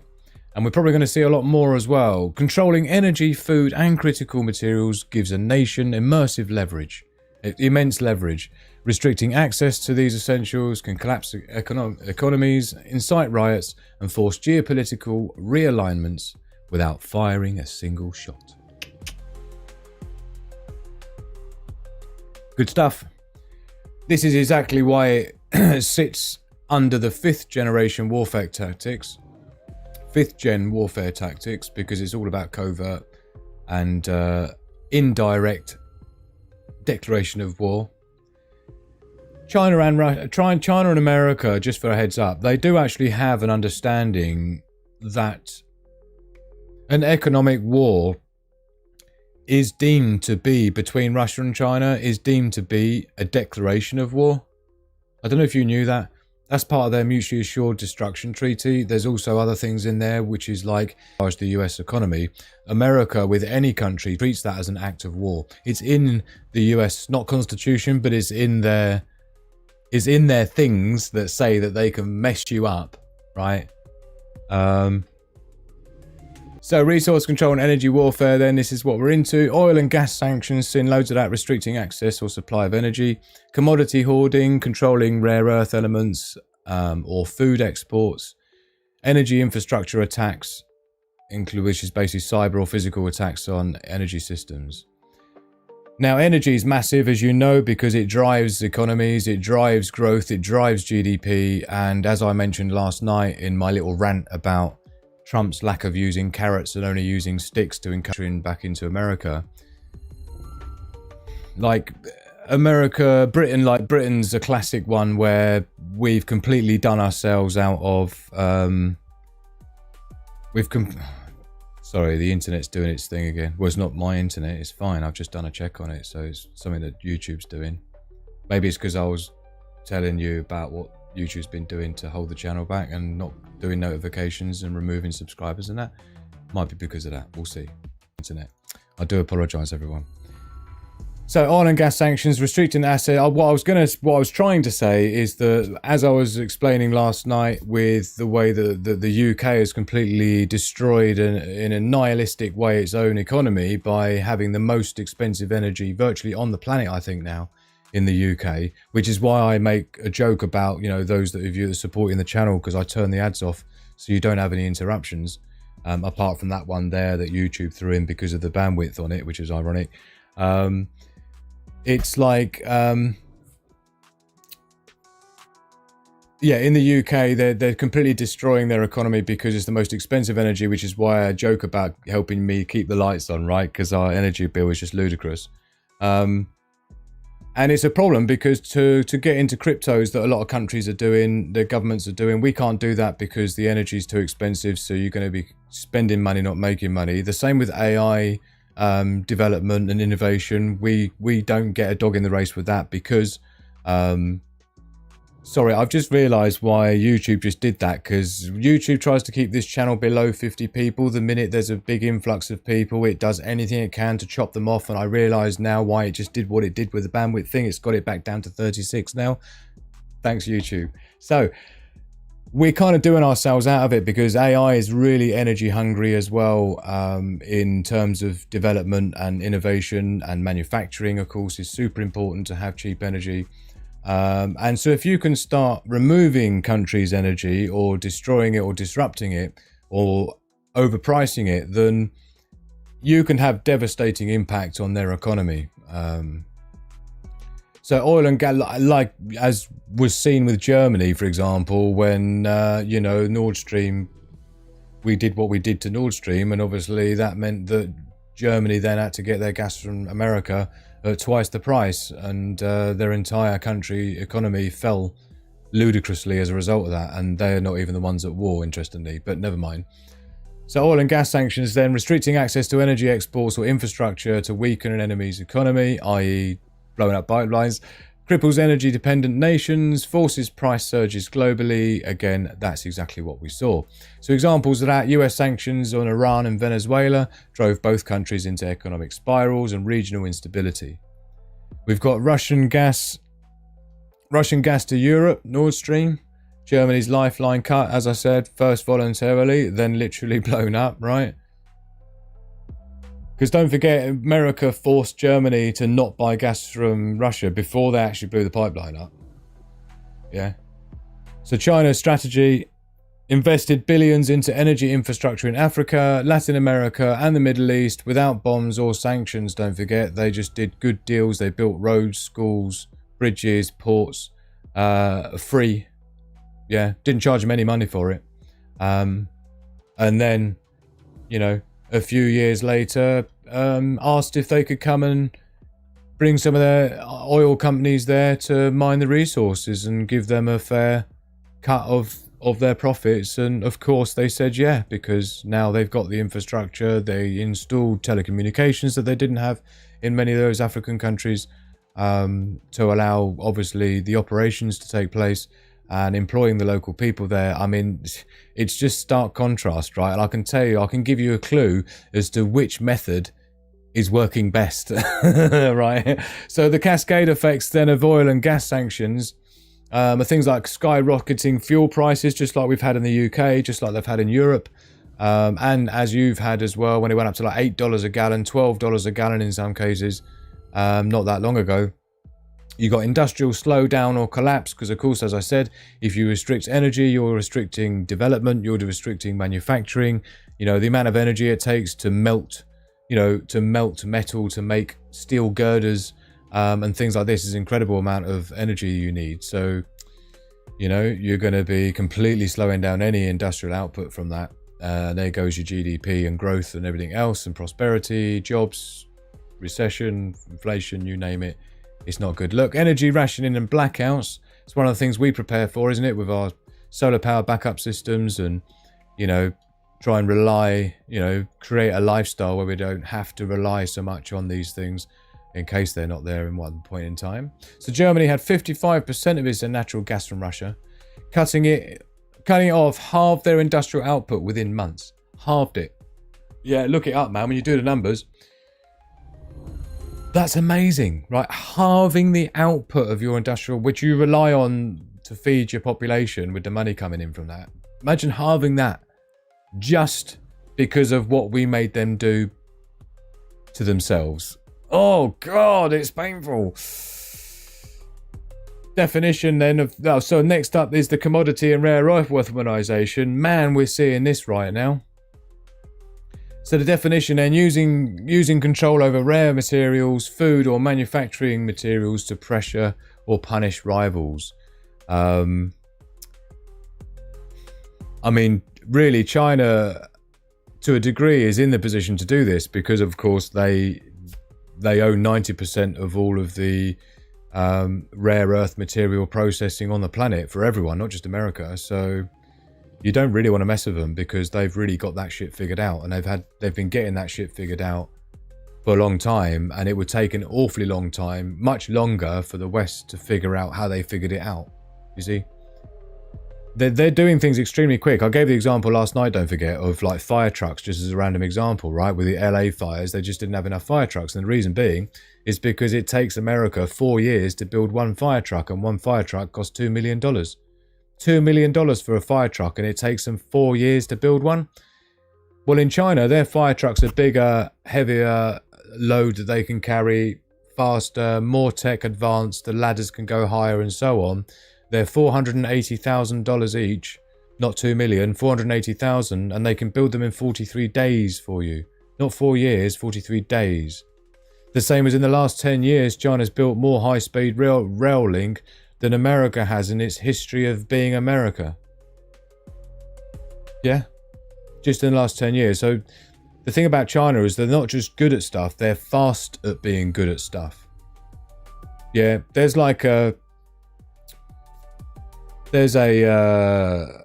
vendor graph, classic in business consultancy realms, which I come from, and it's this vendor graph between speed, price, and quality, right? Or performance / quality. So there's always a trade-off, you see. If you want it to be fast and cheap, it's going to be poor quality. If you want it to be expensive, if you want it to be high quality and you want it to be quick, yeah, I want it now, it's going to be expensive. Do you see? You can't have all three. You can't have really really cheap, really good, and really fast.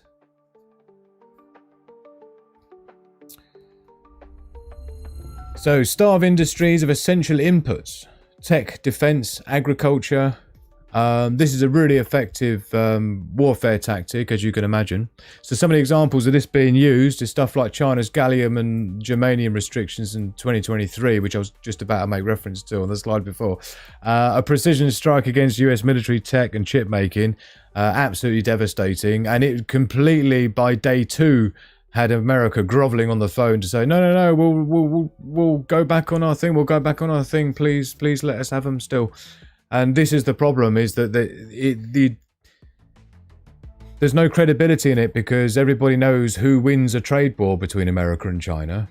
Everybody in the world knows who wins that. And it seems like there's only one country that hasn't figured out who wins that every time with every country right now. I don't know what to say. I'm not being mean. I'm the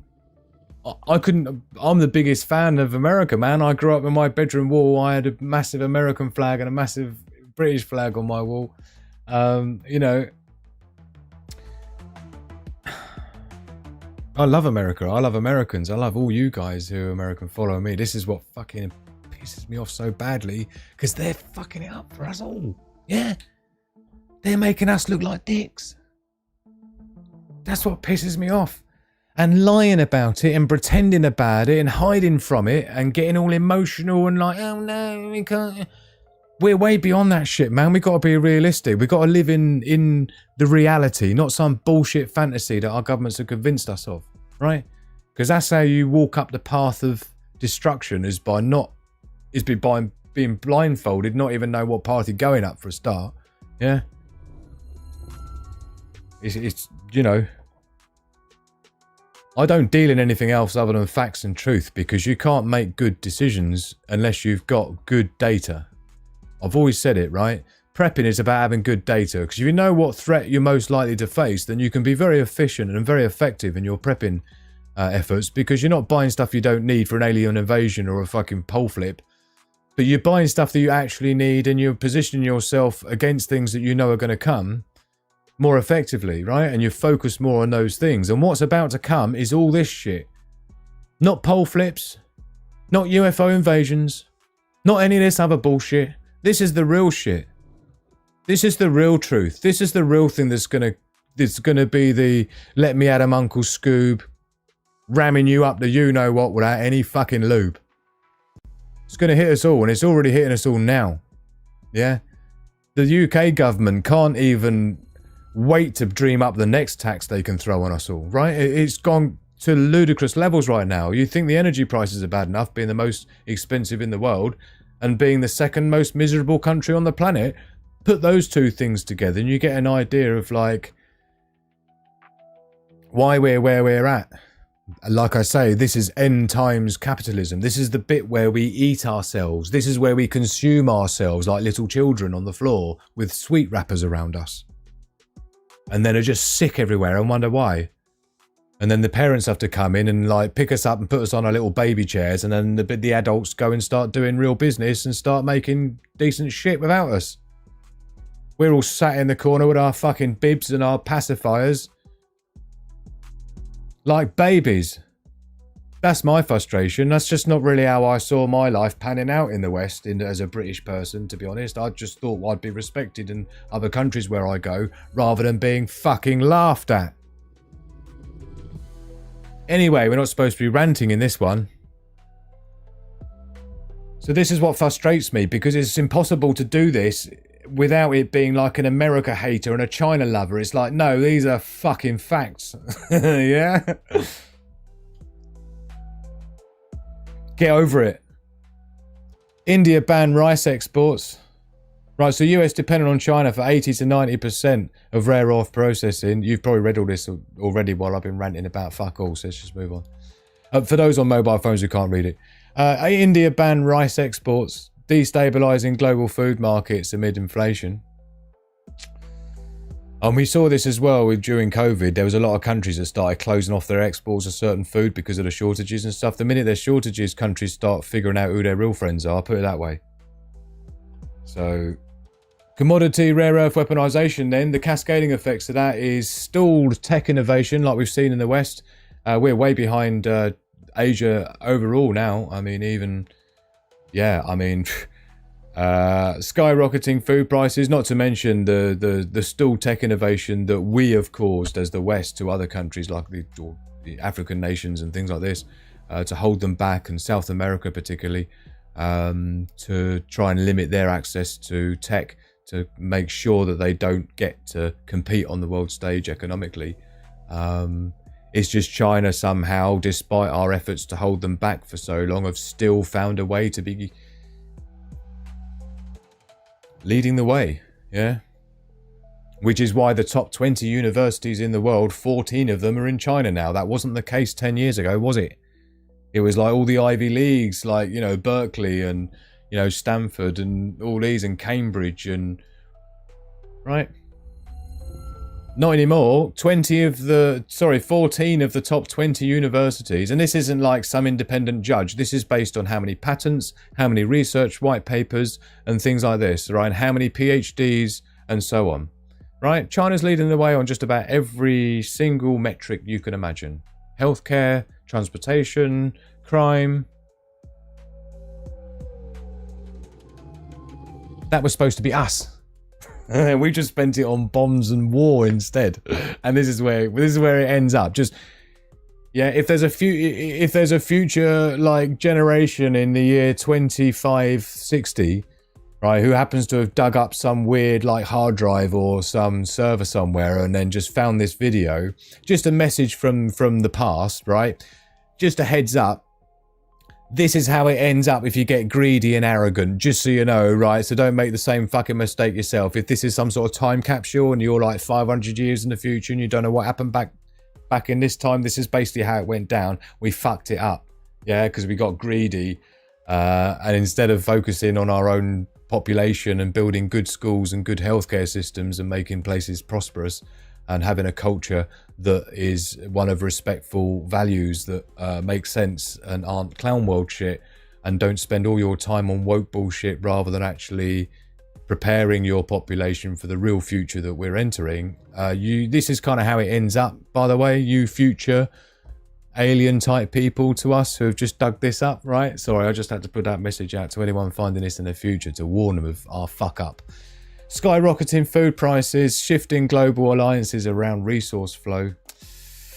Man, this is what I was saying about the BRICS nation stuff in earlier slides, right? Because there's a reason why so many countries now are fleeing to BRICS. Please let us join. Please let us join. 74 plus countries so far in the last 6 months, on top of the ones before that had applied when America was doing all the things they were doing to Russia when they went into Ukraine, yeah, to get rid of the old Nazi jobs, right? And so when America started, you know, weaponizing the dollar and kicking them off SWIFT and seizing their $300 billion and spending the interest on it on their own shit and all this other stuff, that was when there was about 30 countries in that next following week that applied to join BRICS. And just in the last 6 months, a further 74 have applied to join. This is not looking good, man. And guess who isn't? Guess who isn't trying to join that? Yeah, guess which countries are the only ones in the world not trying to join it? Yeah, everyone else is trying to be all about it, and we're the only ones not trying to be all about it. I'm not just saying you should follow the crowd, because that's what makes us the Sigma style characters, as we're sort of independent, self-reliant, you know, self-development type people, and we don't really want to be fucking leaning on any other fucker.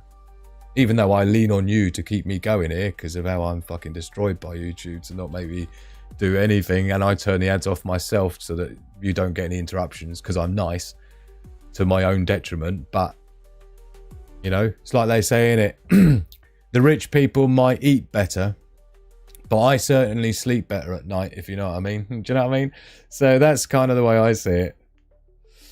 So this shift in global alliances is really going to cause us a bigger problem as time goes on, because we do you know what's ironic is that they always go on about the international community this, the international community that. Oh, the international community. That's about fucking 5 countries at this point.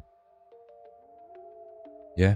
It's like America, Britain, Australia, sometimes New Zealand, not really. Yeah, sometimes Ireland when they're in the mood. Rarely. Right? That's the international community right now. Yeah, so it's in fact, it's the West that is becoming isolated, and yet we're the ones accusing or trying to convince our populations, numbskulls, that, you know, they're the ones being isolated. It's quite funny, but not, because we are the ones who are being isolated, right? China controls 70 to 85% of the world's rare earth supply chains, a silent super weapon in modern war. And this is on top of, this isn't anything to do with the other thing I was saying earlier on about like 90% responsible for the rare earth processing. This is controlling 70 to 85% of the rare earth supply chain. This is why I'm saying every other country in the whole wide world seems to know who wins a trade war. There's only one country right now, or one particular president, who doesn't seem to get who always wins a trade war. That might not have been the case 20 years ago, but it is today. I don't know if Trump hasn't been to China for 20 years, maybe. I don't know. We'll see.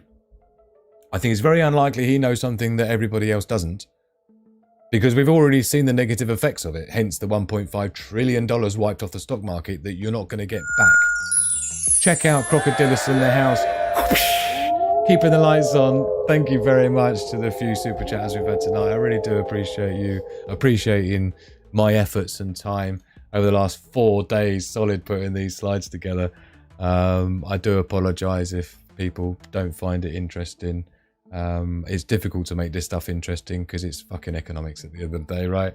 I'm passionate about it because I'm passionate about anything to do with numbers. That's just sort of weirdo I am.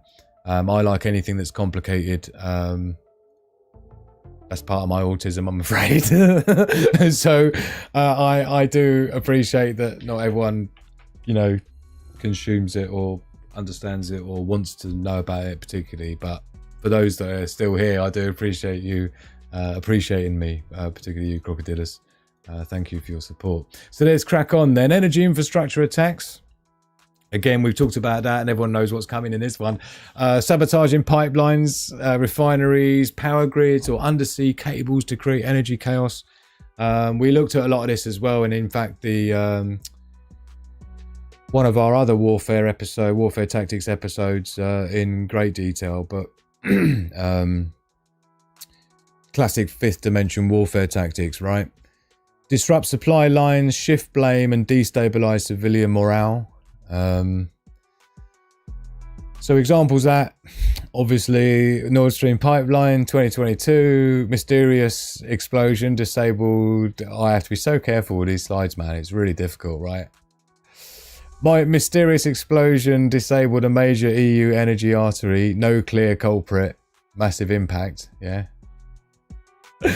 I should put that in quotes. No clear culprit, right? Cyber attacks on US Colonial Pipeline 2021 led to fuel shortages and panic buying across the southeast, if you remember that. If you were there for that. Space-based threats. I mean, we did talk about this a little bit in the... I can't remember whether it was the information warfare or the cyberspace one, but it was, yeah... Talks of AI-controlled satellites targeting undersea internet energy infrastructure. So this is like remote sabotage from satellites and shit. What was the episode when I was talking about the space technology? You know, like China has the satellites that can grab onto like our satellites and go and fling it off to the sun or some shit. Not to the sun, they just fling it into the atmosphere and it burns up, right? It's not a good look. So the cascading effects then of energy infrastructure attacks, as we saw with Germany and stuff, where they just like virtually collapsed their economy and Germany didn't even do anything wrong, yeah. Mass panic and hoarding, breakdown of logistics and communication systems, energy-driven hyperinflation, like we've got in the UK, They blame it all on the energy prices here. Everything that's going up 1,000,000%. It's like, oh, but it's kind of right, because when fuel costs go up, don't forget, everything that's in the store, whether it's Walmart or in a local little store, everything's had to have been driven there in a truck, in a lorry, on a boat, which all use oil, all use refined petroleums and diesels and things, which is the thing that's going up in price. So, of course, it just makes sense, cause and effect, that the cost of producing or selling or warehousing a product or keeping a product cool in the air conditioning in the fridges is going to cost more if the energy cost is more. This is why it affects everything in the market. So it's so powerful, which is why it's so difficult for me to get out of the whole financial hole that I'm in when you're being squeezed by the most expensive energy on the planet, because it means that everything else that we have to buy in the UK is the most expensive on the planet. And the wages are less than American wages. And I'm talking, given the exchange rate of $1.33.8 to the pound. So yeah, the colonial pipeline attack used off-the-shelf ransomware, proving you don't need a nuke to bring superpower to its knees. This is in reference to the East Coast, the Southeast pipeline attack in 2021, right, in America. That was ransomware, right? So in terms of survival strategies for resource control and energy warfare, it's a tricky one, but energy independence at home, I always go on about this. I mean, not just because I come from background electronic engineering and that, right? And for building off-grid systems for people for many years, but it's just, I've lived on a shitty little island in the middle of like Thailand, the other side of the world. I say a shitty little island, some people call it a paradise island, but it's like 11 miles, 12 miles at its biggest diameter, right? And when you live in an environment like that, you can't rely on like the AC outlet. You can't rely on just having power all the time, because you'd have power cuts like constantly, like all the time, sometimes for weeks at a time. No aircon, no water pump at your well, no fuck all, right? So you learn to adapt. That's where part of the lyrics for my intro song, you know, we adapt, we survive. It's a wolf pack thing, right? Because the ability to adapt really is your super weapon, right? And when you live in an environment like that, check out Random Warrior being a superstar.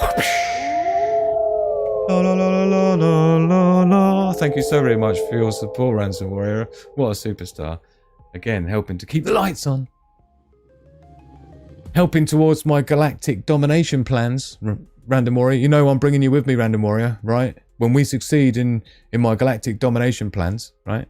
I'm doing it for all of us, don't forget. Not just for me to go and have some, like, paradise galaxy somewhere of our own. Like, it's no good on your own, is it? You lot are all coming with me, believe. Yeah?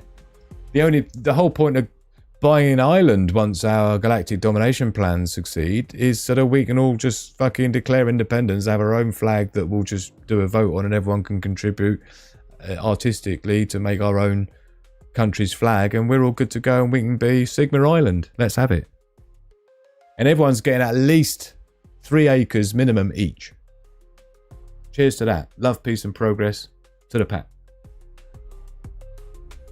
So, in the meantime, before our galactic domination plans succeed, courtesy of people like Random Warrior and and those of you who support the show tonight, thank you, Sandy, Purple Flurple, really appreciate you guys, and everyone who's been super chattering, Noelle Marie, what a babe, and Crocodilus, don't forget, right? Yeah, so like I say, really into the whole making sure you don't take having energy for granted, like people tend to in the West, and when you live in places that are developing little islands and that with no roads and shit, you kind of realise how difficult it is, yeah. So it's worth getting into. So track choke points, yeah, Suez, Panama, the usual stuff, Taiwan Strait. Any tension here equals global supply crisis, which is why a lot of the shares, you know, stocks and share traders and stuff, they're constantly watching things like marine radar, and they'll see, even if anything, like, you know, when that there was that shipping container that got stuck in the Suez Canal, do you remember? Yeah, a couple of years ago, was it just before COVID or just after? It drew a penis on the radar before it went in there and got stuck. If that rings any bells. Fucking hell. If you don't know what I'm talking about, I'm sorry. You had to be there. But that was what happened. The ship, it drew a picture and then it went in and got stuck. But when that happened, all the investors, this is how good they are. The investors and that, Lich, they, within something like 30 minutes of that happening, they had already leveraged their buys on things hitting the fan with that because of how instantaneous the minute anything happens with Suez, the Panama Canal, Taiwan Strait, yeah? You just know that's going to be sheets, the other end of it, going up. And people make money out of that. Anyway, stock up on multi-use essentials, fuel stabilizers, water filtration, firewood, rechargeable tools. I did a whole show several years ago, actually, about how to survive an economic collapse. I talked a lot about barter stuff as well, like things that are good to barter is a really good currency if you're worried about navigating through until when it comes out the other side with the, you know, after the build back better bit, right? And once you go through all that and come out the other side, you've got different forms of wealth storage that you would use to then implement that you've kept all along, that you then convert into the new system, right? But to survive during a collapse is where things like barter objects come in very handy, because even if banking fails and banks shut and close and people don't have access to banking the way they're used to having now during a significant collapse like that, those barter goods, believe me, you're going to be glad you had, right? And they're very easy to build up bit by bit when you go to the stores. These are things like, you know, boxes of disposable lighters for 99p. Shit like that is what I mean by bartering goods. Bars of soap, yeah, this kind of shit. Anyway, yeah. Penultimate one then. How long have we been rocking? 2 hours and 6 minutes, man. I do apologise, everyone. I told you it was a big one, but it's unavoidable because it's a big topic. The same as the AI and 6th gen warfare tactics was, as was the psychological and information warfare tactics show. That was episode 5, I think, of the Warzone Wednesday. Links in description for the whole series. All 7 so far, including this one. So next up then is debt trap diplomacy. Debt trap diplomacy. So for those who aren't familiar with that, this is using loans, infrastructure deals and financial aid to entangle countries in unsustainable debt. Let me know if this rings any bells. Then leveraging that debt for control over assets, policies and sovereignty. I'll give you a clue. It starts with I, it's got an M in it, and it ends in F. It's their job. So debt trap diplomacy, that's the technical term for it. Predatory lending, so loaning money with strings attached, usually to seize assets later. Economic colonialism, using debt to gain political leverage or extract resources. Weaponized aid and conditional loans, which, to be honest, I'll get into that when we get into that one, but offering disaster relief or infrastructure help, but with political strings attached, right? So let's look at the predatory lending first, then we'll break this one down. So the definition in detail list then is really the offering loans that seem generous, but they're just like loaded with impossible terms that you're never going to be wanting to sign, but it's usually being put to you because you're put into a position where you had to. Look at Robert McNamara. I tried calling you yesterday, I think, on the day before, and I got worried about you, Robert. Thank you so much for showing your face. It's so lovely to see that you're still alive. I was worried, man. You got to check your WhatsApp and your Discords and everything else, and keep it on all the time, and keep it on your like in your pocket, ready for me to call at all times, Robert. That's the plan. But thank you so very much. I really appreciate your support, Robert. What a superstar. I hope you're well, my man. So yeah, definition then. It's all about usually you're usually manipulating countries into a position where they need the loan in the first place, and then you give them because that was the plan. This is the whole, you know, Hegelian dialectic, as it's known. Yeah, problem, reaction, solution. So the solution is giving them the solution is giving them the loan, but the objective is to have all the strings that are attached in that loan is what you really want as the objective. So you just reverse engineer it back. Well, okay, we're going to need them to need a loan then. And then you create a situation that results in them needing a loan. I'm being careful how I explain this because the West does this all the time. Cheers, everyone. Cheers, Robert. But I hope you understand what I'm getting at, right? So primary tactic then, lure developing nations with low interest or no strings funding, then apply pressure when they default. And there's a country that does this all the time and it's not America, and I can't tell you who it is because just even mentioning the country's name will get you in trouble. That'll give you a clue. So examples, here they are. The IMF and World Bank loans whoosh, often come with demands for austerity, privatisation or military access. And even worse shit than that I can't even tell you. Look at Sandy being an absolute page. 50 sheet sticker from Mr. D-Sec in the house. Lich. I gotta respect Mr. D-Sec because he does the stickers which don't shine up on my... He did as well. Look. D-Sec in the house. What an absolute superstar, man. You got no idea the difference you guys are making. I really appreciate your appreciation for my efforts and helping to help me keep coming back doing these sorts of videos for people. So thank you so very much, man. You're such a wonderful bunch. I really appreciate it. You've got no idea how much it means.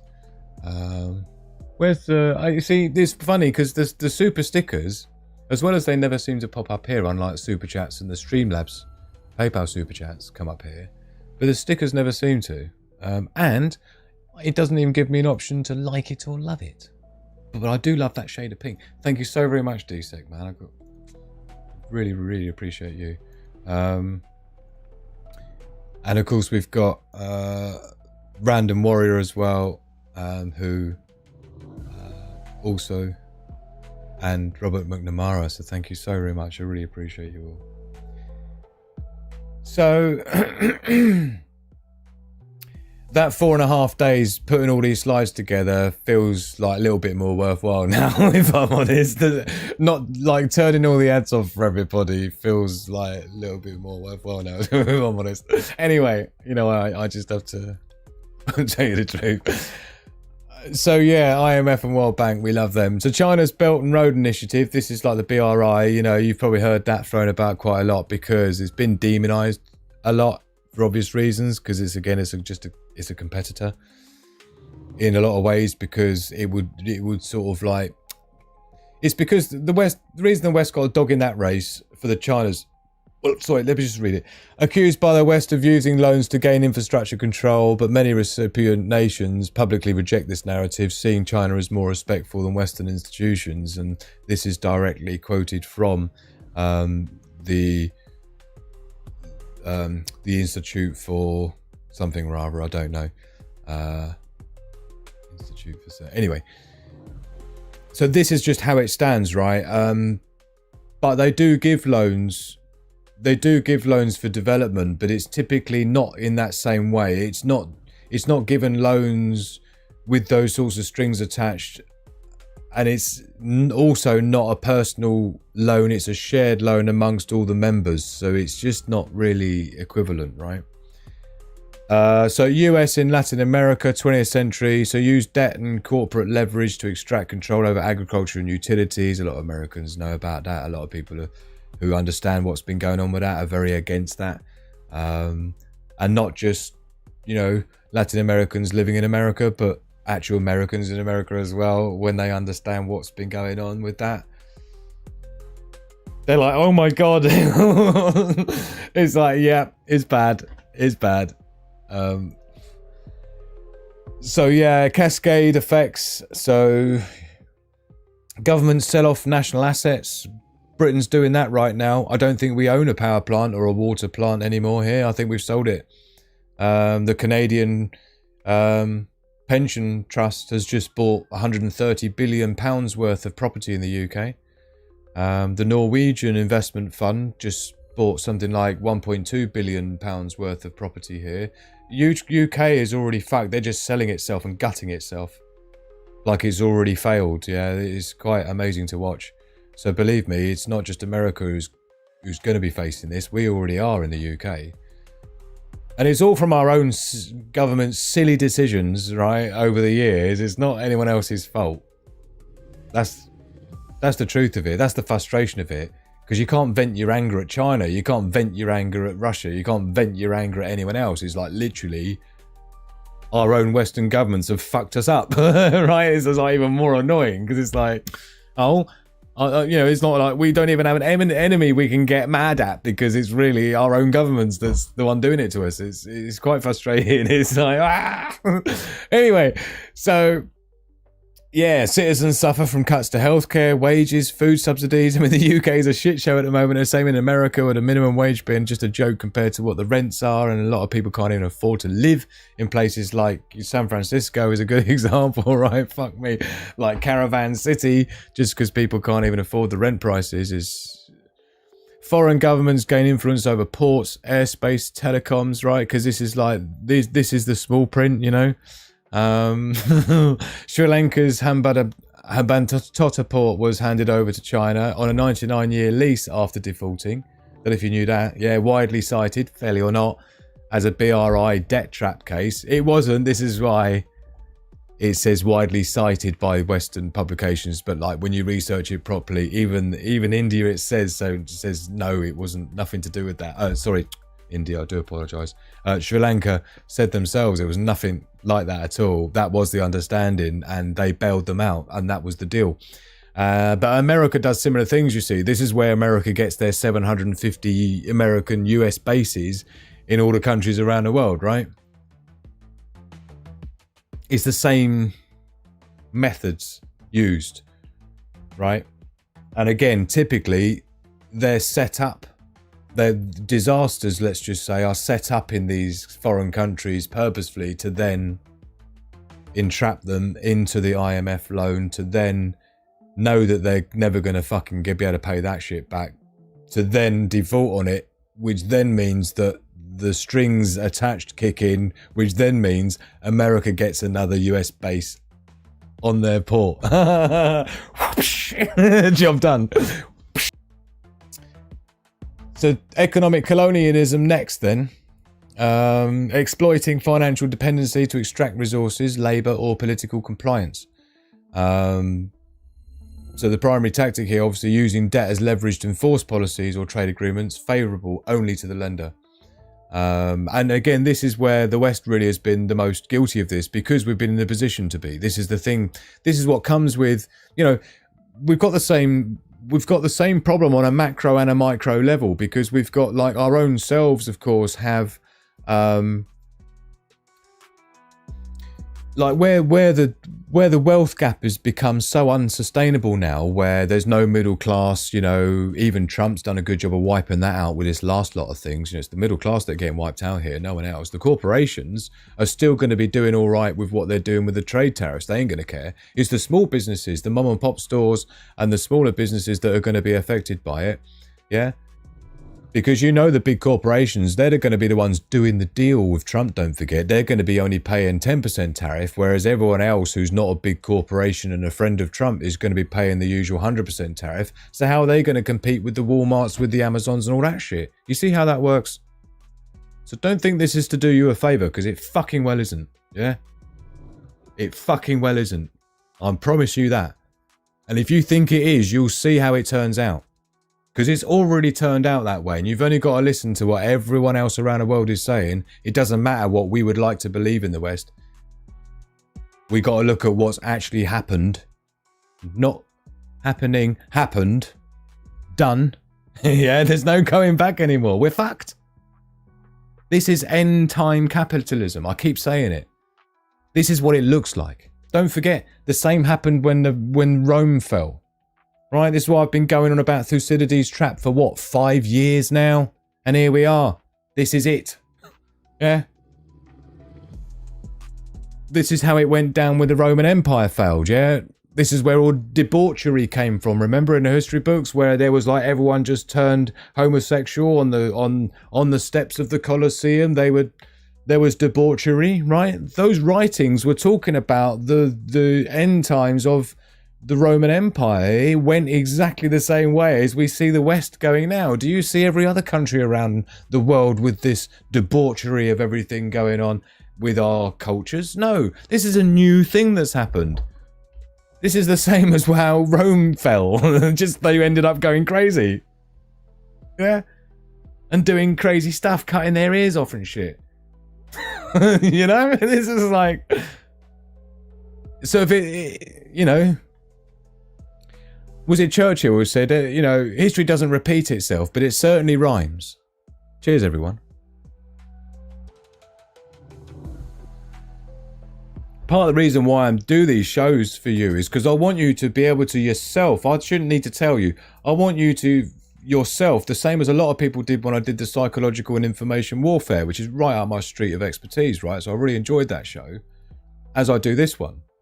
In fact, all of them, to be honest. Yeah, I've enjoyed writing every one of them, yeah.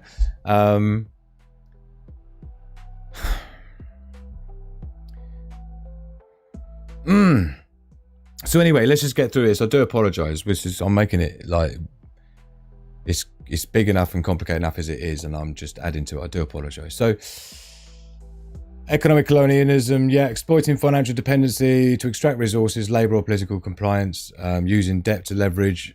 So my point with this was about the fact that because of that same wealth gap that we've got, it makes us so powerless in that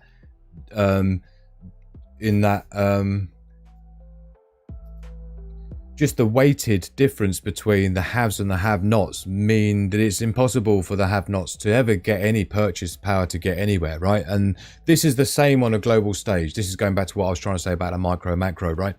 On a country level, with the West has dominated all the other 193 countries around the world for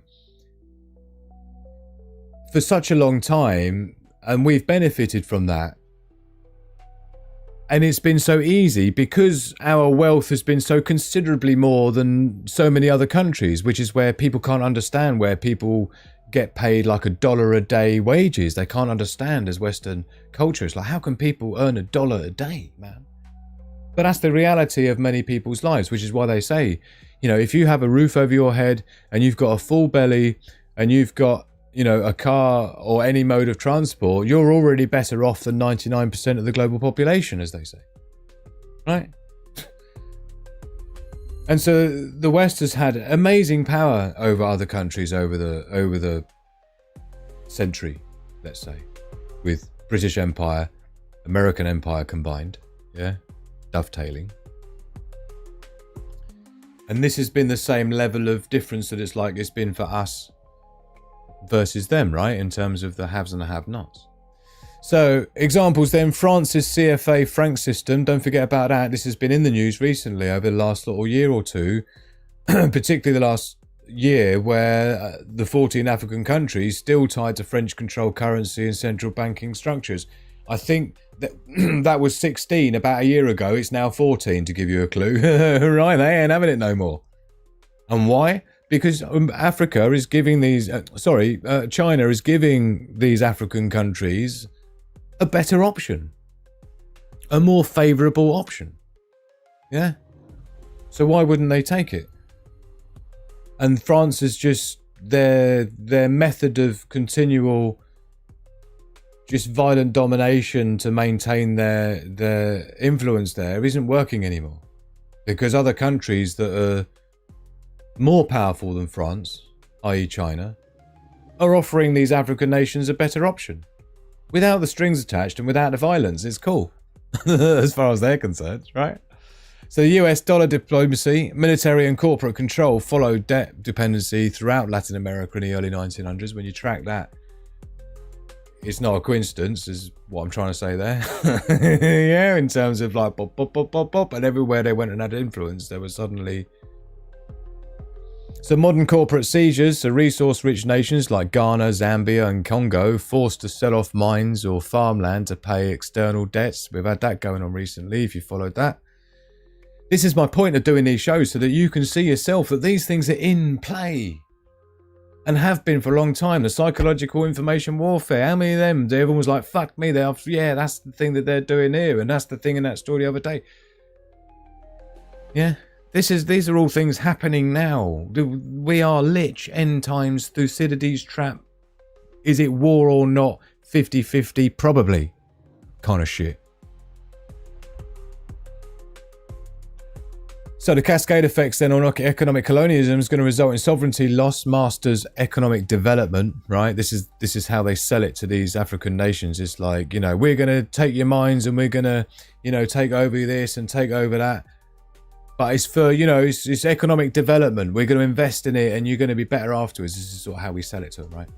So foreign corporations own critical infrastructure like we see with Shell, BP, and these sorts of big boys going in, you know, things like Bayo,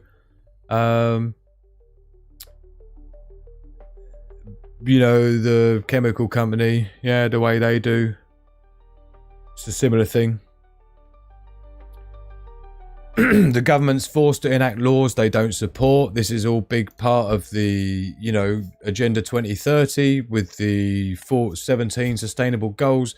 A lot of these countries are being leveraged into agreeing to these things. A lot of countries were leveraged into agreeing to a lot of those things that happened in 2020, let's say, against their will. Don't think that all of your countries wanted to implement those rules and those laws that they did. There was extreme pressure on them. Extreme pressure on them, right? And that comes from this economic colonialism where you start gaining more and more control over their sovereignty.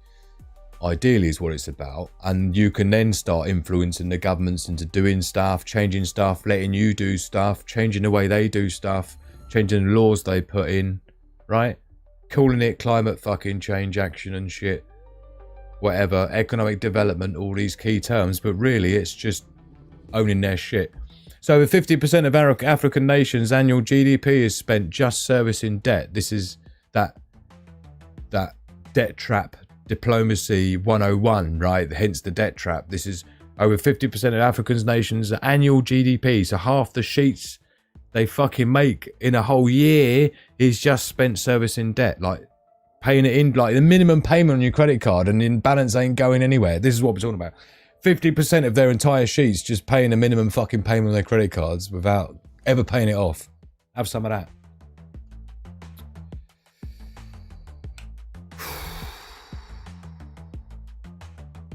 So,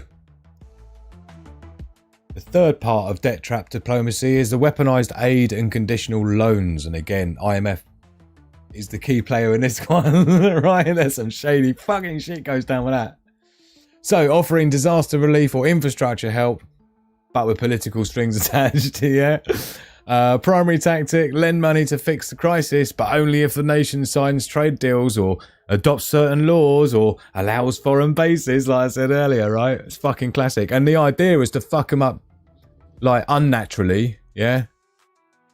Believe me, you can make earthquakes in places with technology nowadays. But you get some natural but not natural disaster happen in a country. Believe me, they have the technology to do that shit and have done on multiple occasions. And then they need the loans and shit for the rebuilding and the aid, yeah. You see? Problem, reaction, solution. Hegelian dialectic comes into play so many times of the way our shady fuckers do their shady shit. But it just means that the rest of the countries around the world are starting to pretty hate the West in quite a big way right now. And I'm not liking it, because I don't like being hated by other countries just because of where I happen to have been accidentally born. Do you know what I mean? I'm sure you feel the same. Yeah. So let's have a look then. So examples of that would be the post-war Iraq and Afghanistan. Don't forget about all that. That was like, I talked about that for ages, man. It got boring, but billions in US reconstruction loans tied to oil deals and contractor access. What an absolute bunch of scams that was. Do you know where I started looking into that? Was when I met a dude actually in Egypt. I was in Egypt for a while with Magic Hand and our son. And I met a dude there who was a contractor for the Iraq war and the Afghanistan. He'd done both things, but he was a civilian contractor and he was a electric generator engineer, like a super good one. So he was being bussed around basically in Humvees and shit to service big massive generators, you know, those military generators and stuff that they use for powering like hospitals and like critical infrastructure, yeah. And the fucking stuff I learned from him, man. Properly on the ground, just... I can't tell you about it, but believe me, you'd be devastated. And you'd understand why America spends as much money as all the other top 6 countries combined per year on their military. If you were to just even know 10% of the shit that me and that guy talked about, just amazing. My entire perception on shit changed in that moment. Anyway, a lot of that in this one here that I can't talk about. USAID projects, if you've been following the Doge stuff going on with Elon Musk's Doge contingent, the USAID projects have all been busted open to be exactly what everyone knew they were, which is complete George Soros fucking wet dream of overthrowing, you know, governments basically under the guise of aid. You know that aid doesn't actually mean aid, it's just sneakily called that, like the Patriot Act and shit, just make it sound cool. The Freedom Act, which means that you know it definitely don't mean anything about being free. Yeah. You know how they name this shit to put you off the scent, right? Same as that US aid. It's not aid. Often tied to regime changing initiatives or democracy building efforts in strategic regions, right? China's model, this is the BRA, the Belt and Road Initiative, right? Seen by many global South nations as less coercive, though still strategic. China often forgives or restructures debt for goodwill. They go about that differently. Again, this is about building a member. It's a little bit us with our wolf pack, right? That's more how China goes about shit. They don't really want some like poker table full of fucking people. They want like a wolf pack like we've got, where we're all cool, man. We all like look out for each other, but we do our own shit. But we look out for each other. But we do our own shit. But we look out for each other. That's what makes us the Sigma wolf pack, right? That's why we don't fit in anywhere else. That's why we're all here, right? China's a bit like that.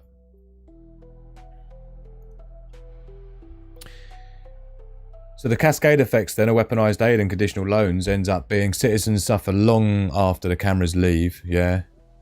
Haiti, for example. Oh, God. I'm not even going to list them off, but... long-term loss of control over ports, land and public services. Yeah, that's pretty much the objective between you and me. That's the end game in the first place of the weaponizing the aid and the conditional loans, is to end up with the ports, the land, the public services, right? So rescues that lead to more dependency. Again, IMF goes in there and... right.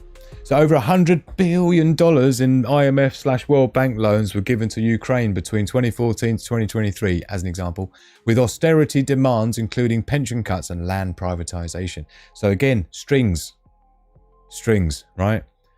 And you know, one of them strings was to allow BlackRock in there to do their shit. And what happened? BlackRock has already gone in there and done their shit.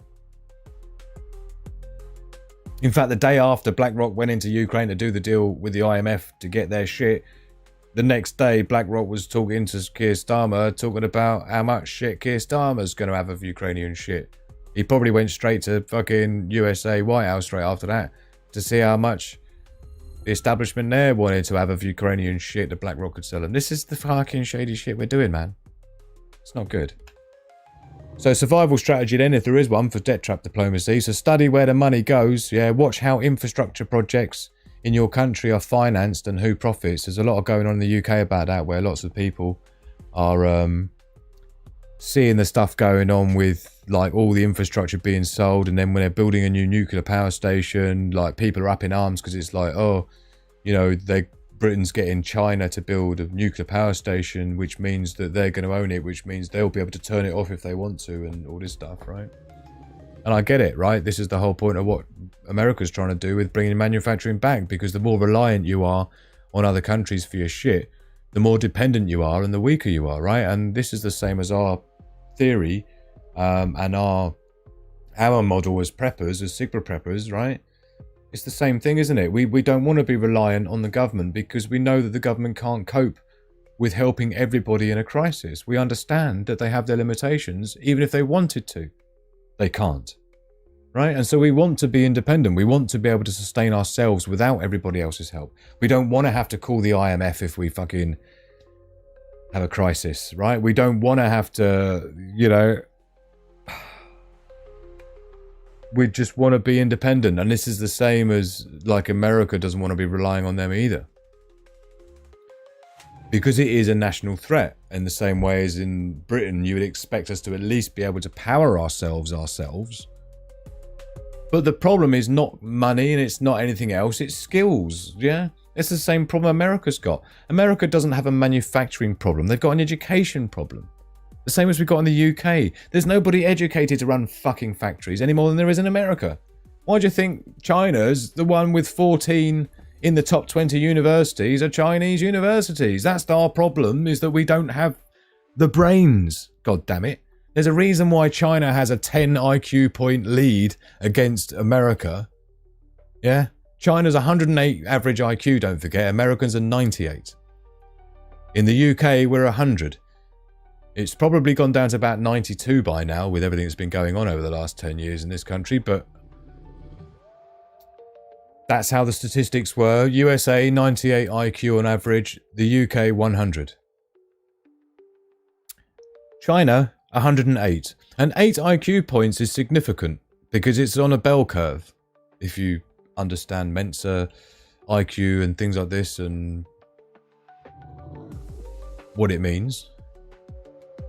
Anyway. So we're already fucking with people cleverer than us is basically what I'm saying. So we're already more likely to lose in this checkers versus chess. It's more likely already that China is playing chess and we're playing checkers because they're already on average more intelligent than we are in the West. Not to mention, they've got 1,400 million people to select the best brains from. We've got like 330 million if you're American. We've got like 70, well, probably more like 85 million here in the UK. They'll try and tell you it's 68 million, but it's more like 85 million in the UK. Shh, you're not supposed to know that. Moving on. Big one that I go on about a lot is diversify income and skill sets, especially with the AI revolution, the fourth industrial revolution we got rocking, right? Check out Robert McNamara, been an absolute superstar. Thank you so much, Robert. 2 super chats in one night. You're making up for lost time, Robert, is what you're doing. We'll be having an after party, Robert, as well, so make sure you're in there afterwards, right? I know it's been a long show, and it won't be a massive after party for the VIP patrons, but it'll be nice to catch up and hear your voice, Robert. So support, yeah, diversify income skill sets, super important, right? Collapsing local economy from debt-based austerity means bartering and self-sufficiency matter.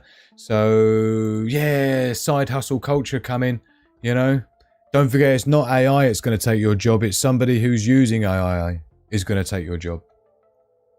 So get into it, man. Learn how you can utilize it and leverage it in your work, in your job, to help maintain relevancy in the workplace, because you're either staff members that are using AI and you're not.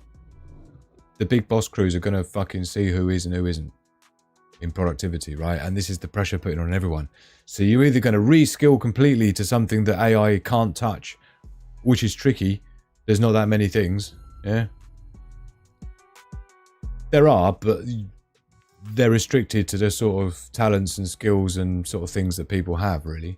They're not things that you can train in. So support local systems, invest in community-run initiatives that reduce dependency on imported goods and services, right? All the while, the rest of the world is saying, don't buy American, which is what the entire global south, anyone who's not American or British is saying around the world right now, is buy anything but American as their way of fighting back against the tariffs, right? This is the cascade effect it's having on Trump. The kickback is not good. From a global point of view, I mean. It doesn't matter what people inside America think about what Trump's doing. It matters what every other country around the world thinks about what Trump's doing. That's what fucks America up, because that's what pulls people out of the US dollar. That's what pulls people out of the US stock market. That's what pulls people out of the SWIFT system. And that's what pulls people into the BRICS, you see. These are catastrophic mistakes that you can't unmake. So yeah. We are flying through, and we've got one last one to do then, which is the market disruption and capital warfare, which is the last category of economic warfare tactics. So let's get into it then. Let's get through it. We'll fly through. So market disruption and capital warfare. Thank you everyone for sticking with me this far. I know it's been a long one. We're at slide 88. So you can count them down. 12 slides to go. I love you guys. Market disruption, capital warfare then. So using market manipulation, capital flight and psyops to crash stock markets, devalue currencies, trigger bank runs and collapse investor confidence. It's warfare disguised as economic panic. Beautiful. Market disruption and capital warfare. So foreign is made up of foreign market sell-offs. So this is like triggering panic or market crashes purposefully. We'll look at examples of that. Asset seizures and nationalization. Yeah, saw a lot of that in 2022 with Russia, don't forget, right? Nationalizing or freezing foreign investments. So market sentiment psyops. So these are things like spreading fear to manipulate markets. And again, I've got some examples I found of that for you as well. So let's start with foreign market sell-offs then. So the definition, formally, large-scale dumping of stocks, bonds, or national currency to spark panic and drain market value. Now, it's not always to spark panic. Like Japan and China have got together to sell their treasury bonds, American treasury bonds, about $1.4 trillion worth already, I think, which is quite devastating. And it's doing the opposite from what Trump wants to the bond yield. He wants to go down because he owes a lot of people. $6.5 trillion is owed in about 2 months in June that he's got to find from somewhere. So his only option is to crash the economy and devalue the dollar to the point where the debt is worth less and the yield is so low that the amount of money he's got to pay out in June is less than $6.5 trillion. This is the objective. Regardless of what destruction long-term it's doing to the country, the economy, and the consumers in America are going to be the ones taxed 100% for the stuff that they were buying before, right? So you can tell these are desperate moves and there's no other moves left. Otherwise, you'd be using some carrot method, you know, to try and entice American companies to build factories by giving them subsidies, but instead of that doesn't seem to be what's happening. So that clearly isn't the actual problem. The problem is something different. Like I say, it's the debt being unpayable is the problem.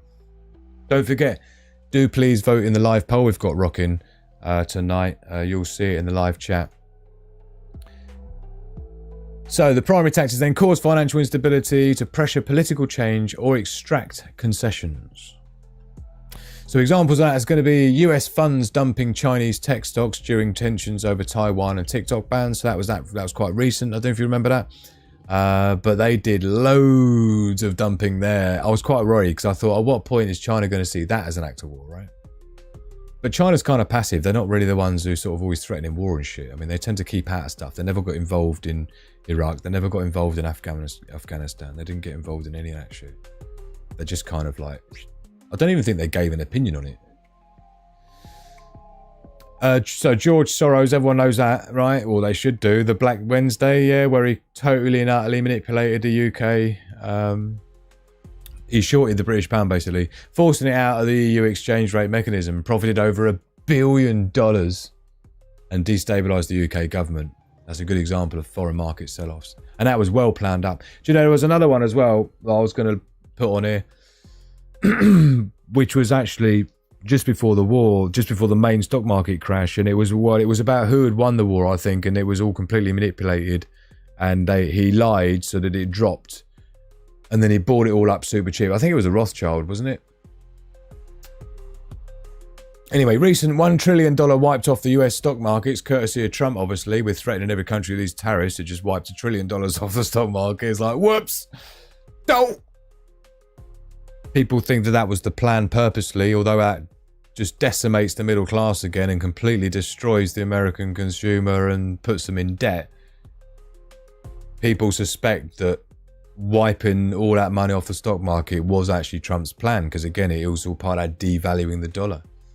But it's the destabilization of the credibility of the dollar that is the big problem, because so many people are already fleeing the dollar to other currencies because of how unreliable it is. So it's such a short-term business plan. It's like the goose that laid the golden egg, you know. It's like, Right, come on, we just need the fucking eggs now, man. We need them now. And then it's like, shit, we're never going to get any fucking golden eggs ever again. You know, it's that kind of like knee-jerk panic, foaming at the mouth, fitting on the floor kind of move that you can't explain away any other way, right? Because there's so many other ways of doing it that don't involve that. Foreign market sell-offs then, a cascade effect, layoffs, wage cuts, mass investor exits. We've seen that already, like in the UK, for example, right? Fucking hell. 11,000 millionaires left the UK just last year. And fair play to them. Weakened currencies and bank bailouts.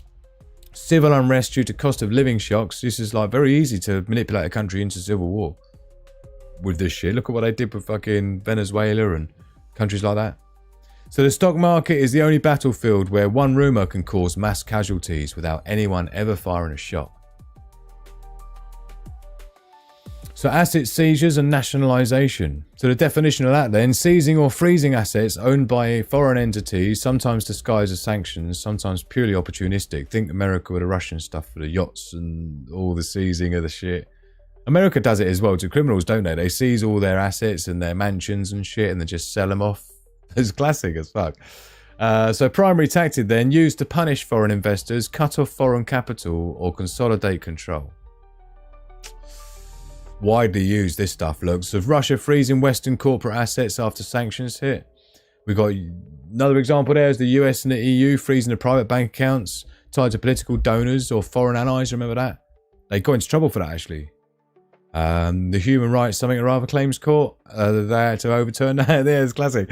Venezuela, it's so embarrassing. Venezuela, if you're going to do something bold, do you know what I see it as? I see it a little bit like, do you know when you see these fighters that go in the ring and they're all like showboating and shit and, you know, sort of doing their thing where they're pretending to dodge and then laughing like that with their fists down at the other fighter. And then they come unstuck. And you just think, why did you do that, man? Because now you look such a fool for showboating with all the ego and now you just got knocked out like a twat. If you hadn't done the showboating, you could have got knocked out gracefully, if there's such a thing. At least the best version of being knocked out there is, yeah? Do you know what I mean? It's that same thing. It's like, if you're going to do some stupid shit, then at least make sure it's going to fucking work. Otherwise, you're going to look a proper dick when you're lying on the canvas with your mouth guard hanging out your mouth, right? And concussion. Fuck. Venezuela nationalising oil assets once held by US and French firms. Whoosh, have some of that. Cascade effects then. Corporations divest from untrustworthy countries. Why do you think they have this C++, A+ credit rating thing that the IMF or whoever the fuck it is does it? Yeah? This credit rating thing they give countries. This is so manipulated to... Investment dries up in critical sectors. Blacklisting and counter seizures escalate.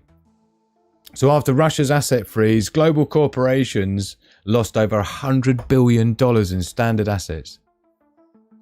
And many will never reinvest again, right? This is what I'm saying. The cascade effects always seem to hurt us, not them. It's like, oh, how many times are we going to do it without learning? We assume that these countries haven't already assumed that we're going to do that stupid thing to them. This is the problem. When you become really predictable, yeah? Like the West has become really predictable, hasn't it? It's like, isn't it? It's so predictable. It's the same fucking playbook in every country. Syria, Libya, Afghanistan, Iraq. Yeah? Every one of them has been the same playbook. Yeah? Every time.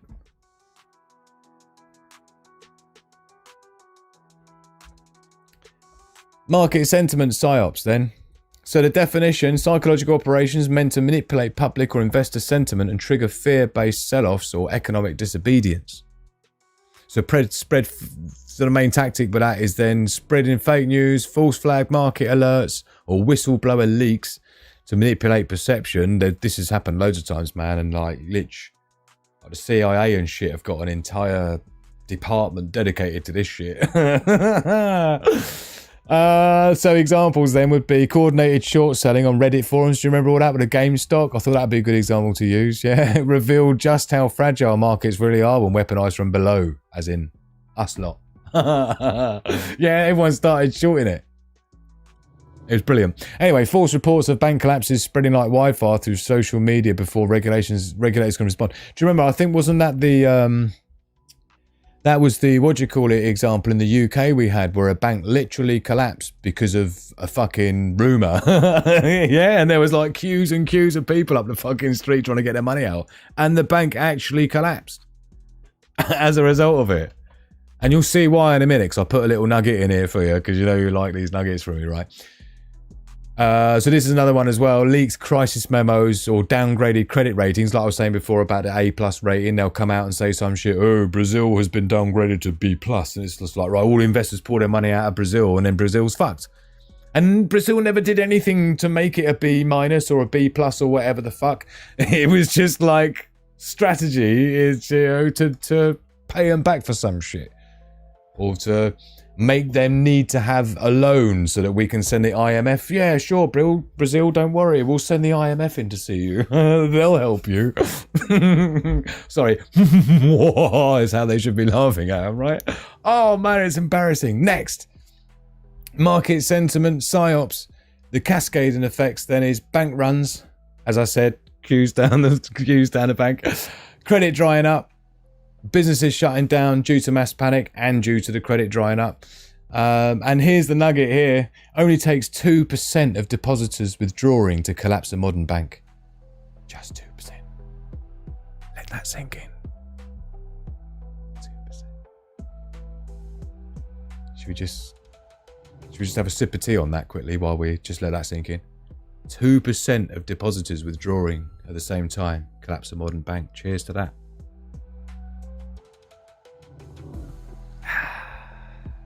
Right. Survival strategy then, if there is such a thing for this shit. Diversify savings. For a start, as I've just shown you. Yeah, keep a portion outside the banking system. Cash, silver, cryptos, you know the score. Bartering shit as well.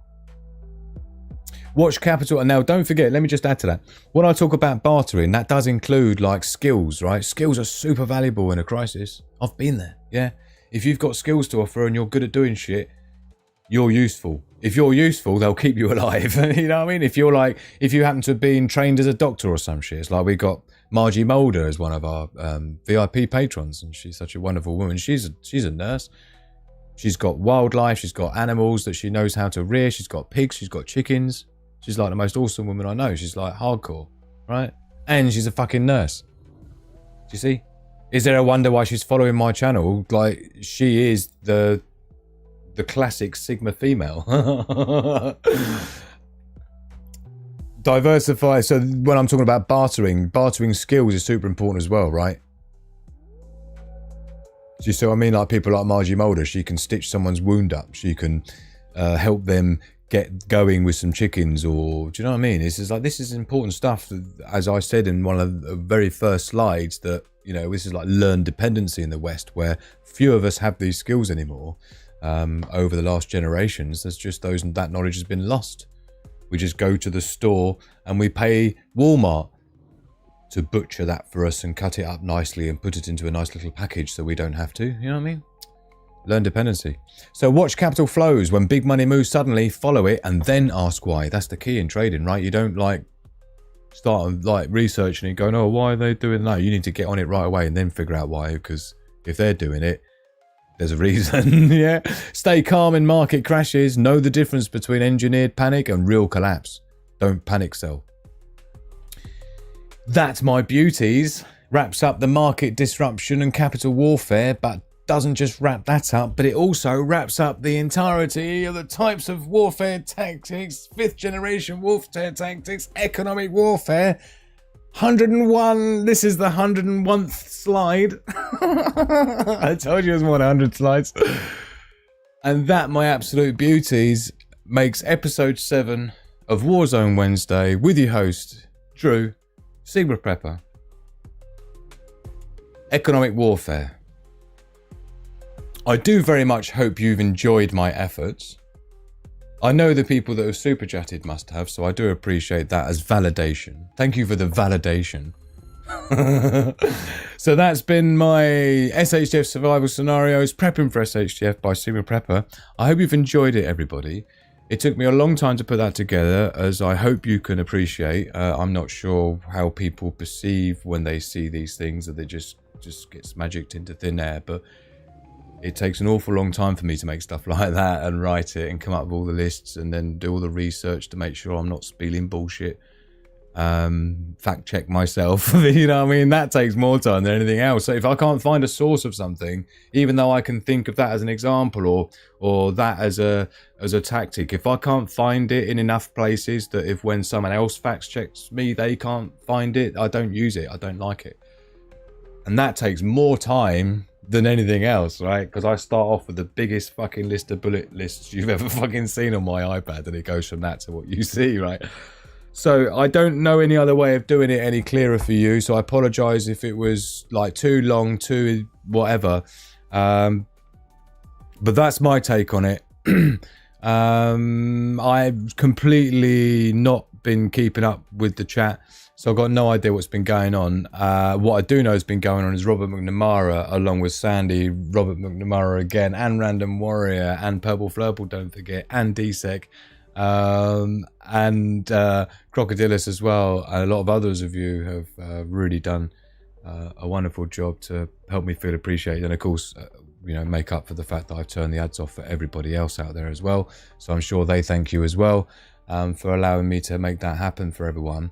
I noticed we've had 52 votes on the live poll tonight, if economic warfare more dangerous than traditional warfare, so we'll be calling the results on that before we do our thing. Rocket Tool X, didn't see you sliding in there. Good to see you, my man. Oh yes, thank you, Day Survival. Don't forget to make sure you hold on, we got this little silly line again. Don't forget, check out the Ultimate Wolfpack report. I'll be getting into that. The first one will be coming out next month. It was going to be this month, but I had a catastrophic hardware failure, which set me back a month essentially. But next month I'll be launching the first Wolfpack report. It's going to be this month, but sign up to it now. It's a monthly magazine style thing, ram-packed full of stuff. It's completely free, and you'll get your welcome onboarding email. It'll tell you everything you need to know. So go and get yourself over there. Links in the description below. The Wolfpack report, sigmaprepper.com/Wolfpack report, and you'll see it there. Just a name and an email address, and you'll never get any spam. It will never be shared with anyone, but you'll become part of our community and you'll gain access to the stuff that we got rocking, plus free downloads, some of my books that I'm giving away free as part of that as well. Loads of stuff coming. So wow, it's been a big one. Montedieu, I see there as well. Good to see you, my man. Good to see you. Robert McNamara saying he lost about 35% of his IRA. Is this recently, my man? You can tell me later on in the after party, because we're going to be jumping in there. Look, it took me 25 years to get what I had. This is what I'm saying, man. It's so mean because people just get wiped out like they're nothing, and this is their entire life, right? Miss Worm's still here by looks of it. Bravo, sir. Thank you, my darling. Band again. Another awesome show, Drew. Thank you, Robert. I do appreciate you, my man. Very professional, informative. Why, thank you. No, thank you, Miss Worm. Thank you, Random Boy. I really appreciate your support, man. You're such a cool Wolfpack member. It's not even funny. We got it, Drew. Join Patreon to support Sigma Prepper, absolutely. And on that note, it would be rude for me to not thank all the Patreon VIP members myself personally. So let's do that, because I have no sponsors, no networks, no paid adverts, not tonight anyway. This was before I was even monetized, right? But I got no external funding, no affiliates or partners or nothing. Yeah. Oh, it's this one. Next. So here's the ways you can help me. Sigmaprepper.com/donate. Got all the links in there. Links in the description below. Streamlabs, great way to do the old super chats and stuff without any middlemen. PayPal. Patreon is a great way to support me. This is what a lot of other people are doing, and I do rely on it actually quite a lot, so I'm going to be giving an awful lot back through Patreon, which I do already. Loads of free downloads, loads of free gifts, private chats, after parties, which we're going to be going into now, which is exclusively for the VIP patrons. These guys specifically, thank you to each and every one of you for helping me do what I do. The few of you that sponsor me each month, whether it's $5, you know, like 10 cents, what is it, 5 cents a day or something, 10 cents a day, a cup of coffee a week. I really appreciate your support. I literally couldn't do it without you. There's Robert McNamara here. Look. Thank you, Noelle Marie, Sandy, Margie Mulder, Travelling Sapper UK. We've got our support VIPs, Daily Survival, Nick and JD, Caroline, got Pat Riot as well, John C, Paul C, and Wills, and Jane Doe. So thank you for each and every one of you. Got Dad and Mummy Mo as well. They're not really on Patreon, but my dad's cool, but so is Mummy Mo. And he supports me in other ways. So I have to thank all of you fine people in all of your unique ways, and the way you help me and keep me going. So Lich couldn't do it without you. If you'd like to be all part of the fun, all part of the action, all part of the behind the scenes stuff, links in the description below. Get it done, don't be shy, and I'd really appreciate it and need your help. Thank you to everyone who chooses to. If you can't do any of that, no problemo, mi amico. Just by liking the videos, sharing them on your social media is a great way you can help me and help this channel grow, and that's the best that I can do.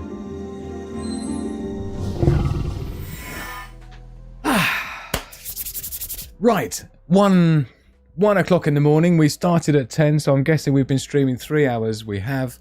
My windows are crashing all around me. We had some internet-ish as well earlier on. Let's just reset that. Sorry, I don't know what's going on with this little window now. We've had internet-ish as well that we got through. So it's been a tricky one. I know it's a bit of a problem. I think once it's gone beyond 3 hours, it won't let me edit it, because I usually edit out the breaks and stuff. But yeah, thank you so very much for all of you for joining me. I hope you've enjoyed it. I did actually, I must say, I do enjoy putting these shows together, as despite how complex and time consuming and labor intensive they are when it comes to actually making the slides, let alone writing the fucking thing in the first place, but making the slides. I do enjoy it, and I always learn something new as well, you know, even though I know all this stuff already, otherwise I wouldn't be doing shows about them. But when I do my own research to make sure that the stuff I'm coming out with isn't just fucking waffle, I often learn an awful lot myself in that process, more than I did before. So that's important, that we're all making sure we're constantly refining our information, refining our opinions on things based on the facts changing. And there was a few opinions I had to change during the process of making this show, as I can imagine you can believe, with what I have to delve into and the hurtful truths that I have to accept as being a member of Western civilization. I have to take responsibility for a lot of the shit that we've done, the same as you all do. But rather than suffering from cognitive dissonance and pretending it's not happening and pretending to you all that this isn't happening, that wouldn't be helping you to protect yourself and to prepare against what's ultimately, inevitably, potentially coming. That wouldn't be me doing the best job I can for you. So it's bitter medicine, but we have to swallow it, and we have to figure out how we're going to navigate it. And hopefully I've helped you to gain some understanding on a few things to enable you to perhaps navigate that in your own way, based on the information I've given you. So I hope you've enjoyed it. I hope my efforts have been appreciated. Don't forget, over on the Discord server, we're going to be rocking live on an after party for the VIP Patreon members. 52 votes looks like what it's going to be. So let's take the screenshot for the last results of the poll then, and let's get those published over on the Discord server. Talking of which, live poll results. Shift enter. Oh, please don't say it's... Oh no, it's cleared it off the clipboard. Unbelievable. But it was basically 60% for... Yes, it hits everyone. Hold on. Has it gone? Oh, it has as well. Oh, I just took a screenshot of it and then it just came off my clipboard. If it doesn't paste it first time... let's just put... In fact, I think Daily Survival's probably got it, so she can probably send me it anyway. And then I'll put it on the Discord server. But basically 61% people voting for yes, it hits everyone, for is it dangerous for the economic warfare. So thank you to each and every one of you. I really appreciate you sharing this time with me, and despite you know, everything, I think we got through it okay. And Yeah, I wasn't sure if we'd have many people left at the end of 100 odd slides, but here we are. Thank you, everyone. I've enjoyed myself. Please hit the like button on the way out, or if you haven't already. I've been Drew the Single Prepper. You've been absolutely beautiful. What a wonderful bunch you've been. Thank you for your input and your comments. Love, peace, and progress. To the back.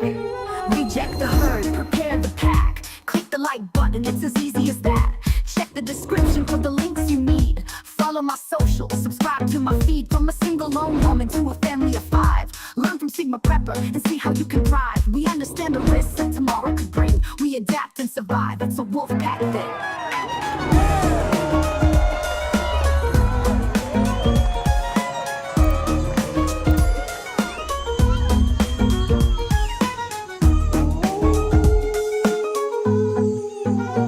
Reject the herd, prepare the pack. Click the like button, it's as easy as that. Check the description for the links you need. Follow my socials, subscribe to my feed.